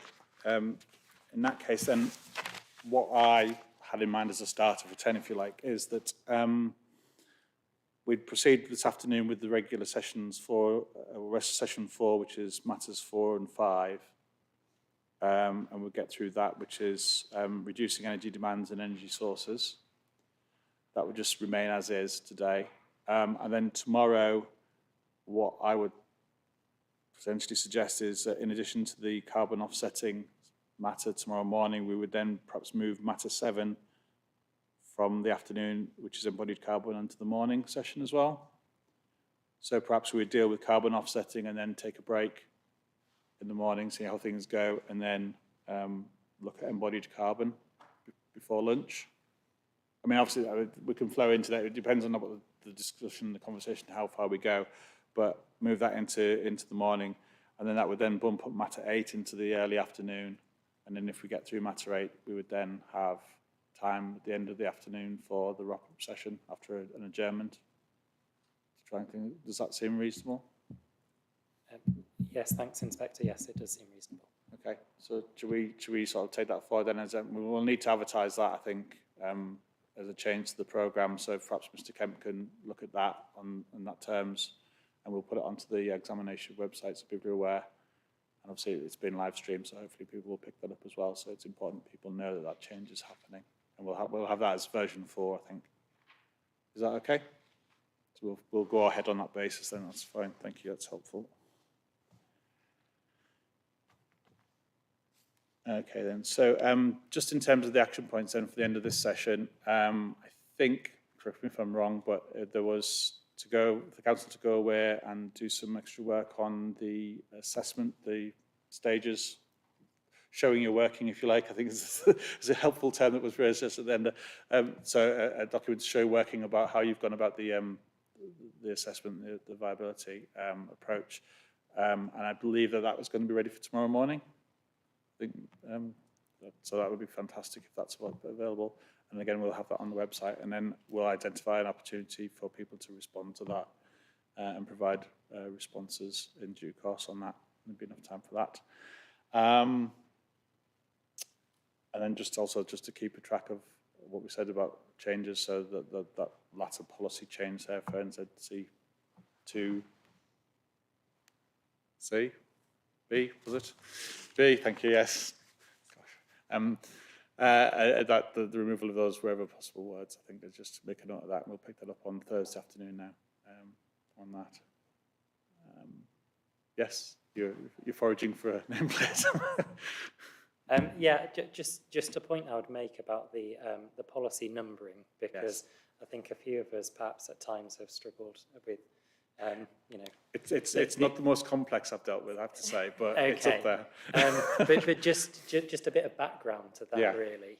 I think the numbering perhaps came out of conversations we had with development management colleagues, and the importance of those policies, in particular the A, B, and C policies, being looked at they are separate policies, and it's important that in our view that they are separate policies, but by labelling them A, B, and C, it kind of brings them more together. So I suppose that's the rationale behind it.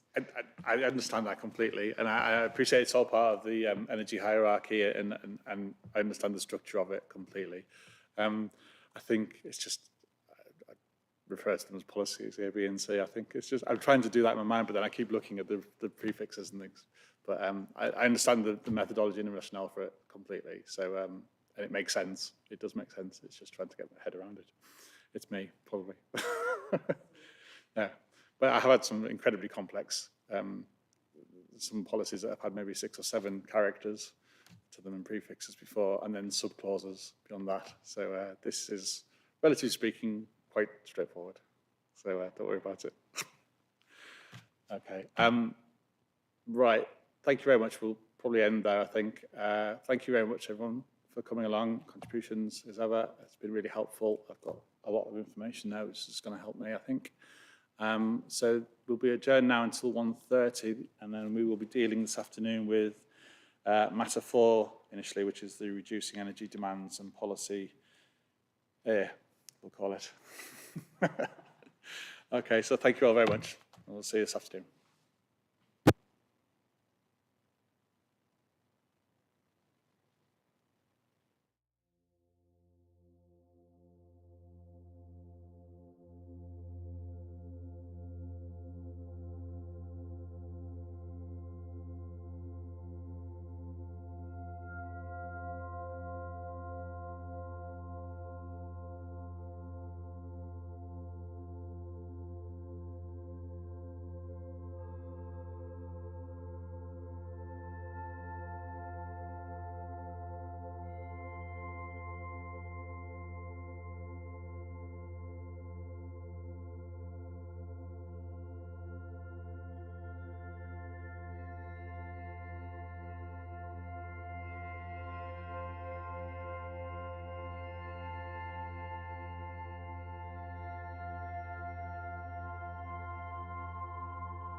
Okay, thanks everybody. It's just gone 1:30 now, so it's time to start this afternoon's hearing session. Thank you. It's just the council with us this afternoon, so the council's representatives. We're going to be looking at matter 4, which is reducing energy demands, and that's looking within the DPD at policy NZC2A. Making buildings energy efficient, principally. Obviously, we've read all the statements of everyone's got. I've got the council's submissions on that as well as what other people have said. I think it's going to be a fairly sort of brief canter through this one. I think I've quite enough information at this stage. I think maybe just a couple of questions and points, but as ever, to start, it would be just helpful for the council to run through what the policy is aiming to do, purpose, and how it fits in with the wider DPD context. I think it's starting to get a bit familiar now, but I think it's useful just to sort of provide that as we start. So if you could do that for me, thank you. Okay, yeah, I'll provide a brief opening statement on behalf of the council. Policy NZ2A requires a percentage improvement in fabric and energy efficiency calculated against building regulations. For residential dwellings, a 10% improvement in fabric efficiency is required based on building regulations Part L 2021, and this approximately reflects the notional fabric of the Future Homes Standard. This can be achieved through moderately upgrading insulation values, more thermally efficient glazing, and utilisation of a heat pump, and this is the notional specification of the Future Homes Standard. For non-residential buildings, a 19% improvement in regulated carbon emissions via energy efficiency measures is required against a baseline of building regulations Part L 2013. The percentage is based on what has been demonstrably feasible and viable in other districts for several years, notably Milton Keynes. A national level analysis by Curry and Brown on behalf of the Committee for Climate Change has shown that a 15% reduction in new build offices regulated carbon emissions against Part L 2013 can be made simply by switching to high energy efficiency lighting, and a further 20% can be reached if the developer makes minor improvements to fabric or other services. Those percentage reductions are to be demonstrated through the energy statement to the greatest extent feasible and viable, having regard to the type of development and its design.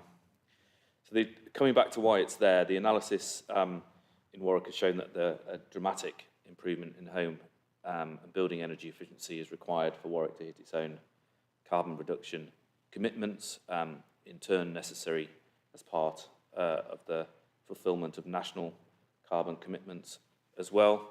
And the policy represents the first step in the energy hierarchy and seeks to reduce the demand for energy through more thermally efficient fabric and other measures to improve energy efficiency. This makes buildings more compatible with low carbon energy sources, such as heat pumps, solar thermal and district heating, because those technologies tend to deliver heat at lower temperatures compared to gas heating, therefore are most efficient and effective when paired with buildings that are able to hold on to the heat for longer periods of time. Improvements in energy efficiency is considered critical as part of the transition to net zero carbon for a number of reasons. It reduces the demand on the electricity grid. Excellent energy efficiency in new builds will help to reduce the new development's contribution to the need for grid reinforcement. Reduces the need for additional renewable energy, thereby reducing the cost and embodied carbon implications of producing new renewable energy generation equipment, and improving the efficiency of land use by reducing the land take for standalone renewable energy. It reduces the need for expensive retrofit in the coming years to achieve energy efficiency standards required to hit the national legally binding net zero target. Retrofit to these standards is estimated to cost 3 to 5 times more than achieving it in a new build. And finally, it helps with the social and economic needs of affordable living, reducing full poverty and helping businesses survive by minimising their energy costs. The policy supports existing Warwick Local Plan Policy CC1, which seeks to ensure that new development is resilient to and adapts to climate change through the addition of measures for a percentage improvement in fabric efficiency. and the policy further enables the local plan to deliver against national policy, including NPPF paragraphs 152, 153 and 154, to deliver the radical reduction in greenhouse gas emissions in line with the objectives and provisions of the Climate Change Act 2008. And finally, the policy approach is based on national technical standards as a percentage improvement on building regulations, and as such is considered consistent with NPPF paragraph 154B, and that local requirements for the sustainability of buildings should reflect the government's policy for national technical standards. Thank you. Thank you very much for that run through. That's really, really helpful. It does cover a lot of the points I was flagging up there, but I think I knew some of that anyway because your statements that have been submitted were quite comprehensive anyway, but so thank you for that. Just a couple of points really to do with the 10% enhancements figure.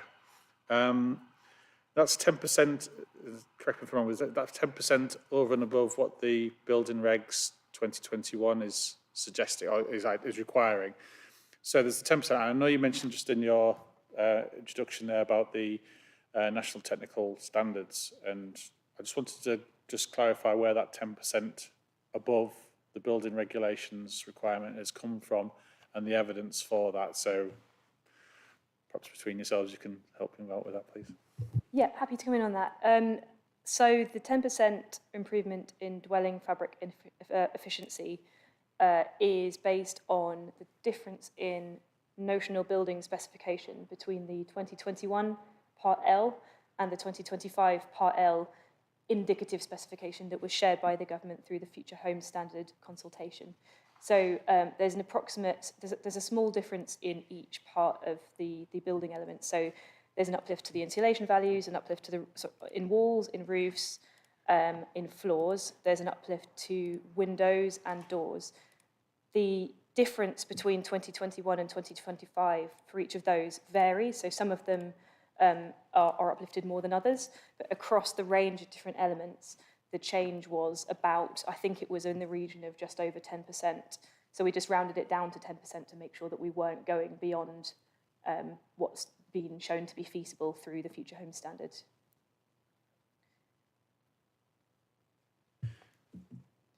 Okay, so it's just been an assessment of those two different requirements, measurements, and then just a rounding off on the basis of they're all in that same ballpark 10% figure. Therefore, it makes sense to have that across the board.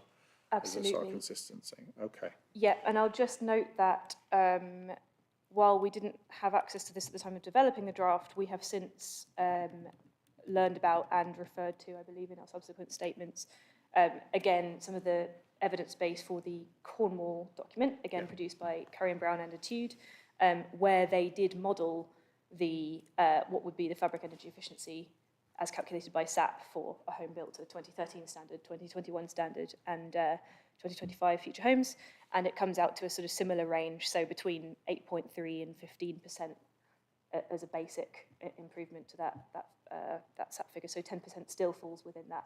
In that range. Okay. Bearing in mind all the caveats we talked about with Cornwall, and it's a different, slightly different, but I suppose in terms of this assessment, is that comparable then? Is that fair to say? It's much more comparable, yeah. So the reason why Curry and Brown and Etude modelled the 2021 and 2025 building regs, they modelled that as well as a separate calculation for the actual policy that they were requiring.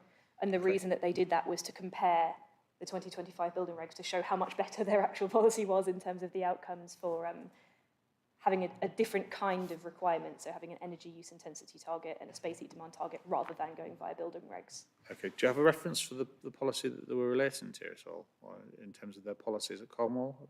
In Cornwall, I don't know the policy number off the top of my head, but all of these figures are from documents that we have referred to in the pack. The sub number, I'm not certain which sub number it would be.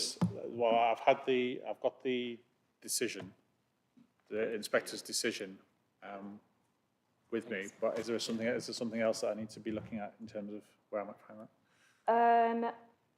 I'm not quite sure. I'm pretty sure we have it within the submission pack, the Cornwall, the Cornwall evidence-based piece that we're referring to. No, it won't be within, I don't believe it's within our policy review. I think we actually submitted it as one of our additional evidence-based pieces. We've added the Inspector's report. report as Okay. exam document by. Yeah, that's exam 7. I've got that. It's just if there was the detail, it's just for comparison really, because you were saying it's more comparable than perhaps that assessment that you've just gone through there is perhaps more comparable because it's dealing with a particular policy that's relatable to this DPD. So if you've got that, that would just be helpful to have the comparison really. Let me see. Okay, so yes, actually our energy and sustainability policy review, which is sub 5, Yeah. does link to the Etude Curry and Brown Cornwall evidence piece that I'm mentioning now. So it's got it's a hyperlink within our energy and sustainability policy review. Okay, just bear with me a second then.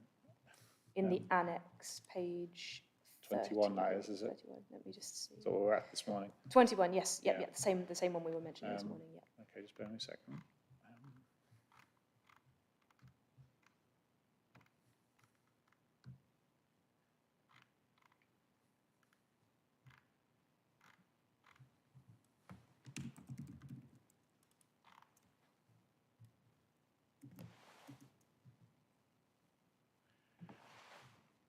And there's a link, is there? Where can you tell me where the link is, please, on that? So within the first paragraph of that annex, it's the same document. And I mention it because it wasn't a piece of evidence that we relied on when drafting the policy, but it's a piece that has sat in the background of our evidence base that we have submitted. Okay, so the Etude Curry and Brown Energy Review, if I clicked on that, that would, Yes. that's the work you're referring to, is that right? Yes. The January 2021 revision H. I believe so. Okay.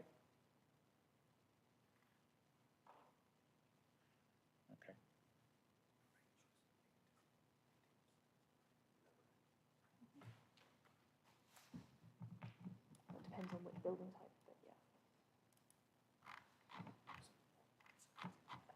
Yeah, I would say so. Is that right? Is that where I need to be? I think so, yeah, I Yeah. believe that's the one, yeah. Okay. I mean, if it would help, so maybe it's something we could add to the examination library as well. If there's something that's more specific relating to whichever policy it's relating to, that would help. Happy to, yeah. It is obviously a linked document in the evidence base It already. is, but yeah. yes. It did take a little while to get there. Yeah. So if there's something that we pulled out of there and identified and then just specifically put into the exam, that would be helpful, I think. Certainly, yeah. Thank you, I will Okay. do that. Thank you. I would obviously just, as was identified, the range is identified in there of 8 to 15. Yes. Whereas we're at that sort of lower end of the range as it Yeah, would be in 10%. terms of the requirement, yeah. Yeah. Something like that.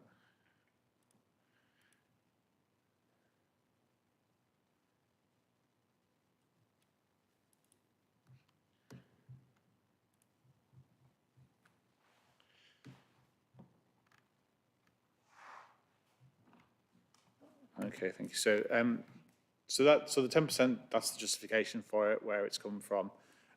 Just in terms of how that would sit with national policy then in requirements, is that consistent with national policy, or is that inconsistent with national policy, or what's the sort of justification for including that as 10% over and above what the building regulations are seeking? So the 10% is designed to be an approximation of the future home standard, essentially. So the fabric energy efficiency standard that will be sought by future homes, as far as we can work it out from the notional spec that the government has released so far, would represent a 10% improvement on today's standards. So that's exactly why it's designed to reflect that. Yeah. So that is consistent with the national policy of it? We believe so, yes. In the sense that it's consistent with the future home standard, but Yes. then in terms of consistency with, I guess, national planning policy, Yes. then obviously, yeah, then there's obviously several references within the NPPF to 153 and then 154B, obviously new development to be planned for in ways that can help reduce greenhouse gas emissions through location, orientation, and design. And then local requirements should reflect the government's policy for national technical standards. So obviously the energy efficiency is a design measure to reduce greenhouse gas emissions, and obviously we've aligned ourselves with the Future Homes Standard as a national technical standard.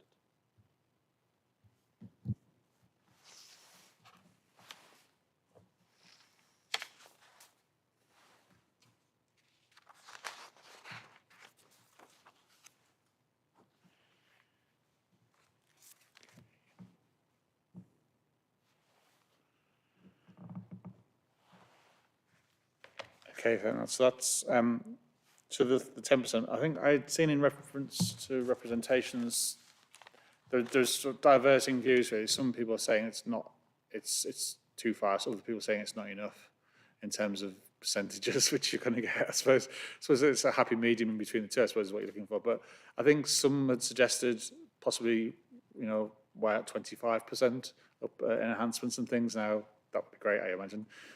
However, what's the council's view on that in terms of whether we go to 25? It's 10%.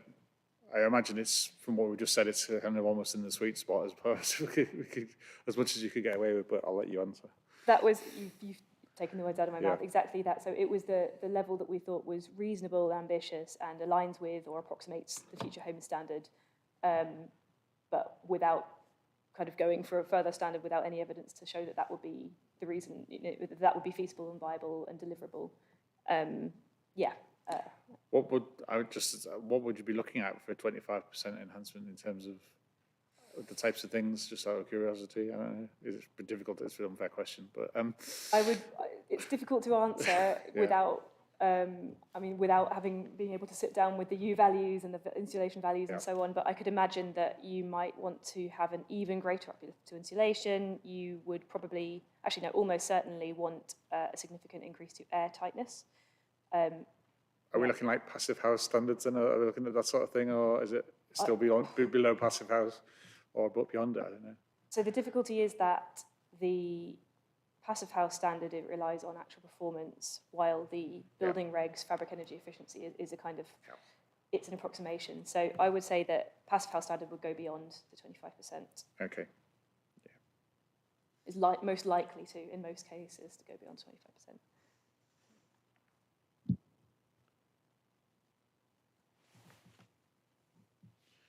Okay. Just then moving on from the residential buildings and non-residential buildings, there's the 19% figure, and I know that's on the 2013 Part L, which is we talked about yesterday, I think, and perhaps there's one as well. So could you just explain a bit about that and the reasoning again, just why we're at the 19%? Absolutely. So the 19% is a replication of the policy requirement in Milton Keynes. And that's because it is the most ambitious energy efficiency policy we could find in an existing local plan that has been found to be feasible and viable in that setting, and we believe would be also here. Has that plan been through examination? Yeah, that's been through examination, it's adopted, it's in place. We've worked on schemes that are doing that. I think 2019 or similar, possibly later. It's 2016 to 2031. I don't know the adoption date. I think the adoption date is around 2019, 20ish, but I'd need to double check that. I can check that right now.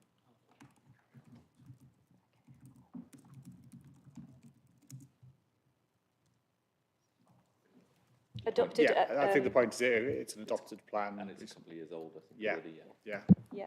I think that's just fine. Yeah, it's fine. So there's 19% odd in the and therefore it's a reasonable point of reference. That's exactly our thinking, yeah. So looking for an improvement, but not wanting to go so far as to try and reach beyond what's already been shown to be feasible.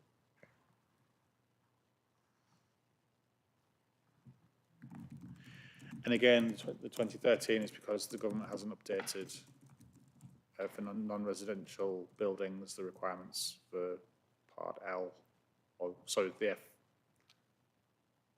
help me out.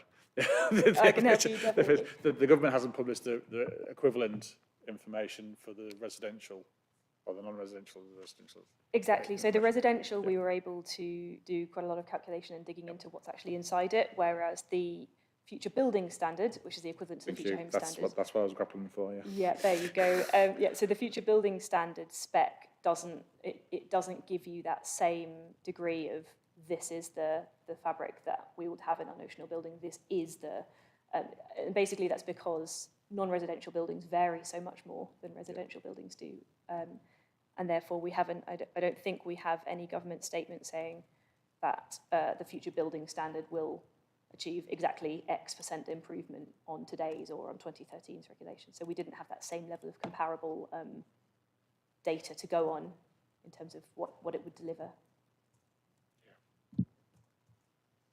Okay.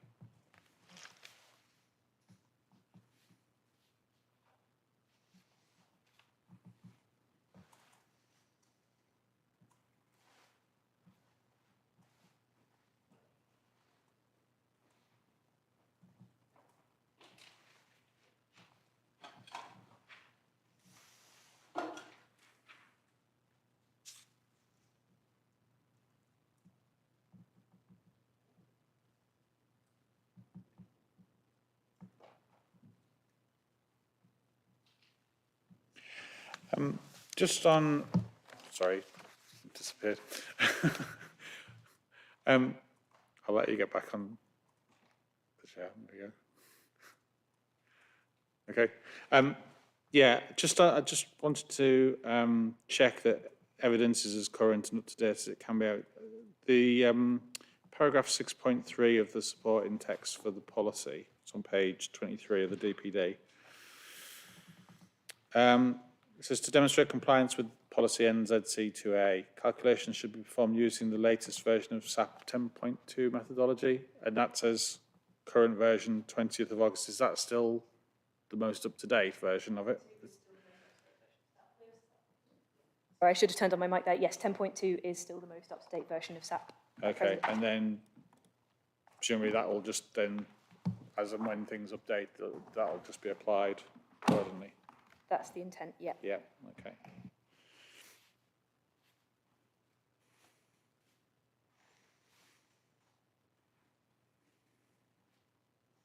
Just wonder then, when we come to looking at the text and amending it, obviously it's useful to have the reference there, current version.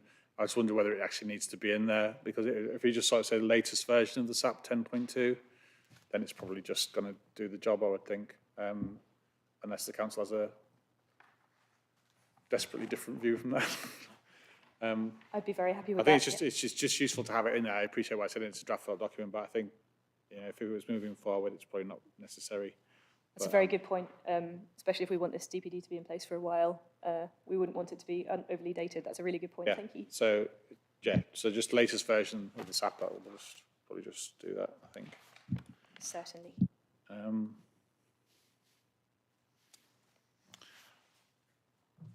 Other than that, I don't have anything else really. It's just really have a quick canter through and obviously read what you've put forward and take that into account and what others have. So it's just been useful just to run it through and clarify a few things.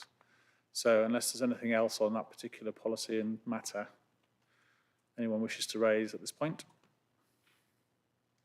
Okay, in that case, we'll draw a line under that one then, and probably worth just, if everyone's happy, just moving straight on to the next one rather than pausing there, if everyone's happy to do that,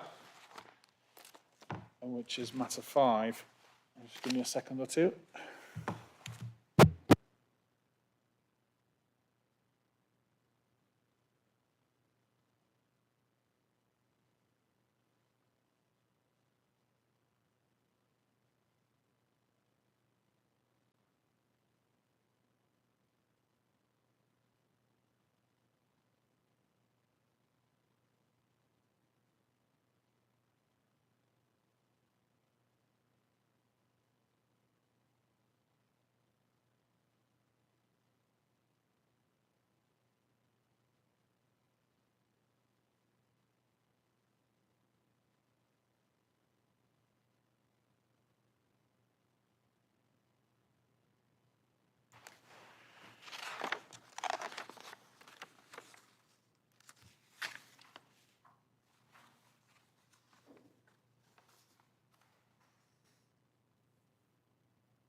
Okay, so for all that, just again, this will be, I think, fairly brief run through. Again, I've read the documents and what have you, so I've got a fairly good understanding of where it sits in terms of the DPD and the energy hierarchy and the next stage on there. But just again, a quick run through again would be just useful just to sort of clarify that, and then we'll take it from there, please.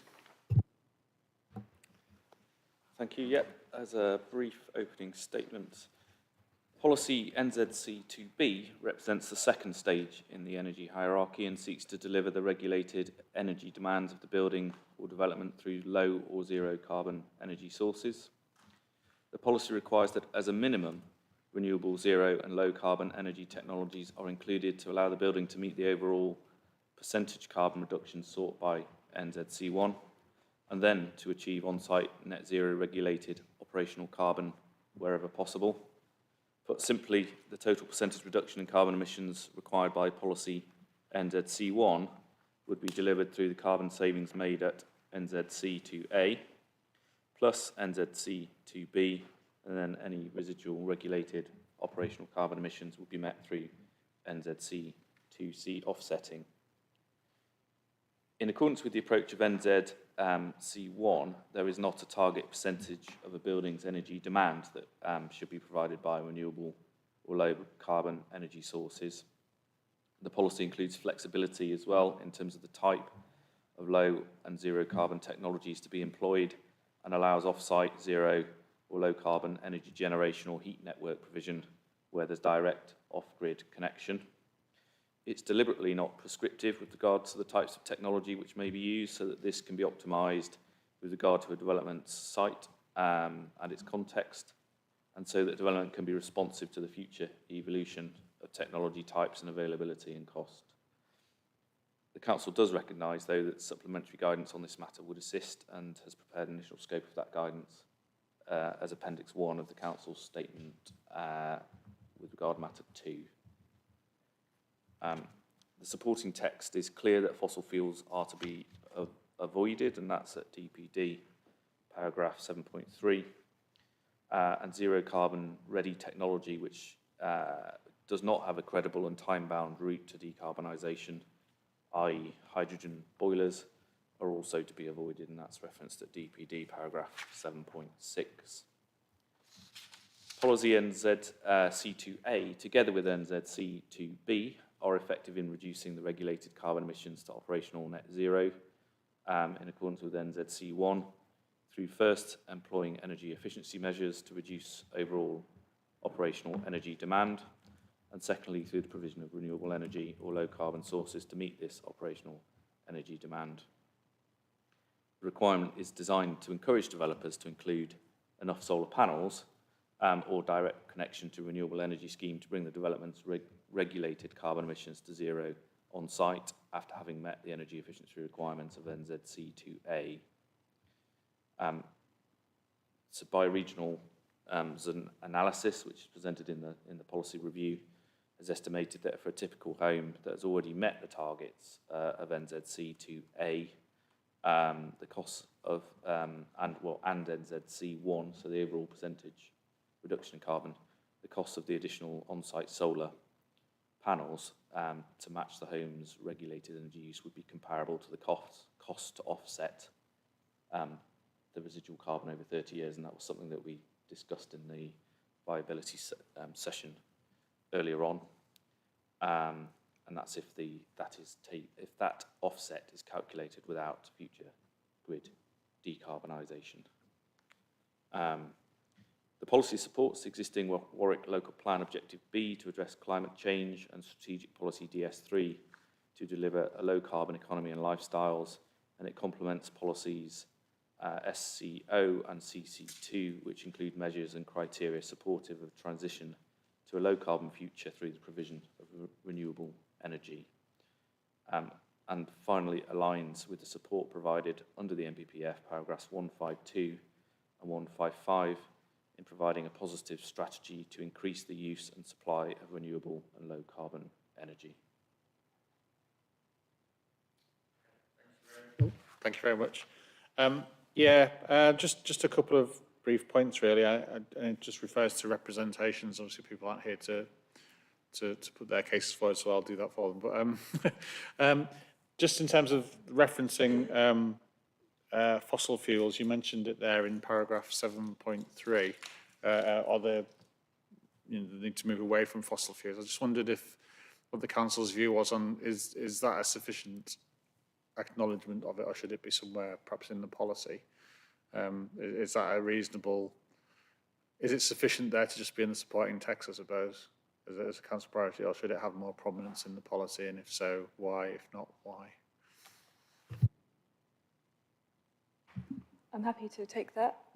So the reason that it wasn't included directly in the policy was because it was felt that the policy requirement itself wouldn't really be possible to meet if you're using a gas boiler. It would be very difficult to meet if you were using a gas boiler. So the policy requirement of NZC1, that 63%, sorry, reduction on Part L 2021, being designed around the Future Homes Standard, that's based on a house with decent fabric and a heat pump. Because a heat pump is electric, it's already much lower carbon than gas because electricity has less, emits less carbon per kilowatt hour that's used compared to gas.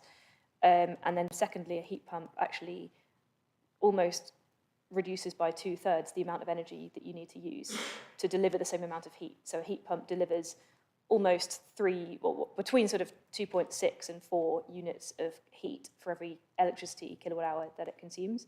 And therefore it was felt that if the developer's meeting that 63% reduction, it's very unlikely they'll be using a fossil gas boiler anyway. However, if you feel that it's helpful to insert that back into the policy, as a minor modification, perhaps I'd be happy to look at that. I imagine it wouldn't do any harm, certainly, perhaps just for clarity. No, I think just on reading it, I think it probably does the job where it is. But I wanted to make the point that that's the question. That's fine. It needs to be more common in the policies. Our view is okay there. It is pretty clear. So I just want to clarify. Of course. Thank you.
I'm happy to come back on that.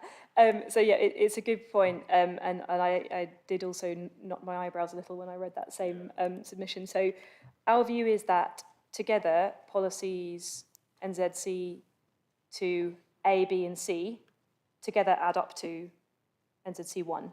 So NZC1 sets out the framework, and then A, B and C is how you apply them. So the 63% reduction would be achieved by applying policies 2A and 2B.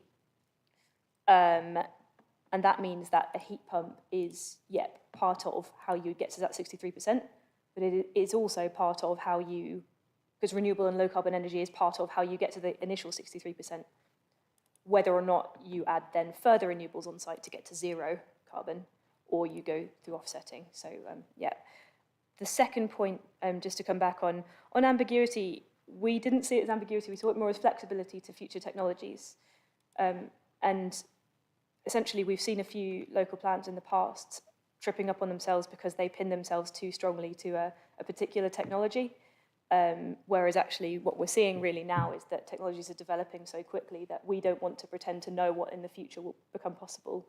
And therefore, we wanted to allow a scope for on-site and near-site technologies such as, for example, local grids, possibly, just as to give a kind of very crude example, possibly perhaps there's a school next door that wants to sell energy from its own rooftop to a development that's next door at times when the school's not using it itself. So we wanted to include as much flexibility as possible to other technological arrangements.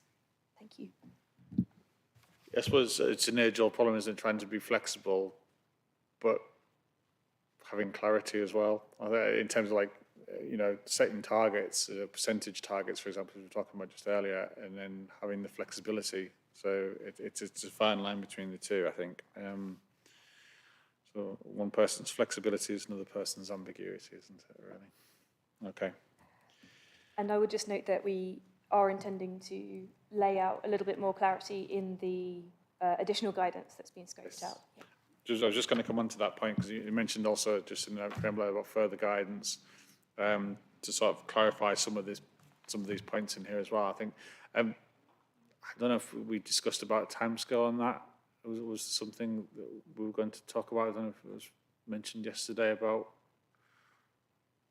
a timescale of when that may occur. I think there was a general discussion, wasn't there, about or more wider discussion, I suppose, about the further guidance that was coming forward in terms of the timing of it against the DPD and when that might be adopted. I think in terms of it would be sensible to have the further guidance for the DPD alongside it once at the point if it was adopted, it would be there for both the council officers and also those applying. I just wondered, because it seems like there may be a range of further guidance that's coming forward, or whether it's going to be a single document. The plan would certainly for it to be a single document, and ideally we would like that document to be in place upon adoption of this DPD. As it stands, I suppose, in terms of what we have stated in our LDS, because if you recall from the discussion yesterday, I was saying that we've identified the additional guidance as SPD in the LDS, but it's possible that it doesn't necessarily need to take that status. I suppose as it stands, there is a gap between what we've stated in terms of the quarter and year for adoption of this DPD and then adoption of that guidance. However, I think we would want to be doing all we can to ensure that the guidance is in place as soon as possible and, if possible, upon adoption of the DPD. Thank you, that's helpful. And also the sort of clarification, I think that it was just going to be a single document as well is useful as well, because I think there are a number of different strands, I think, that have been coming through over the last couple of days where there's further clarity that's perhaps required, and the council have already expressed, things like the energy statement, for example, and what's going to be required for that. So to have that as a single document, I think, which brings all those strands together would be, I think, the way to go, if that's what the council's thinking. Yes, it absolutely is our thinking, and it's far easier for both applicants and colleagues in development management to be looking at two documents if we consider the DPD and the supporting guidance rather than the DPD plus a plethora of other documents. So yes, we would want to incorporate everything into a single document there.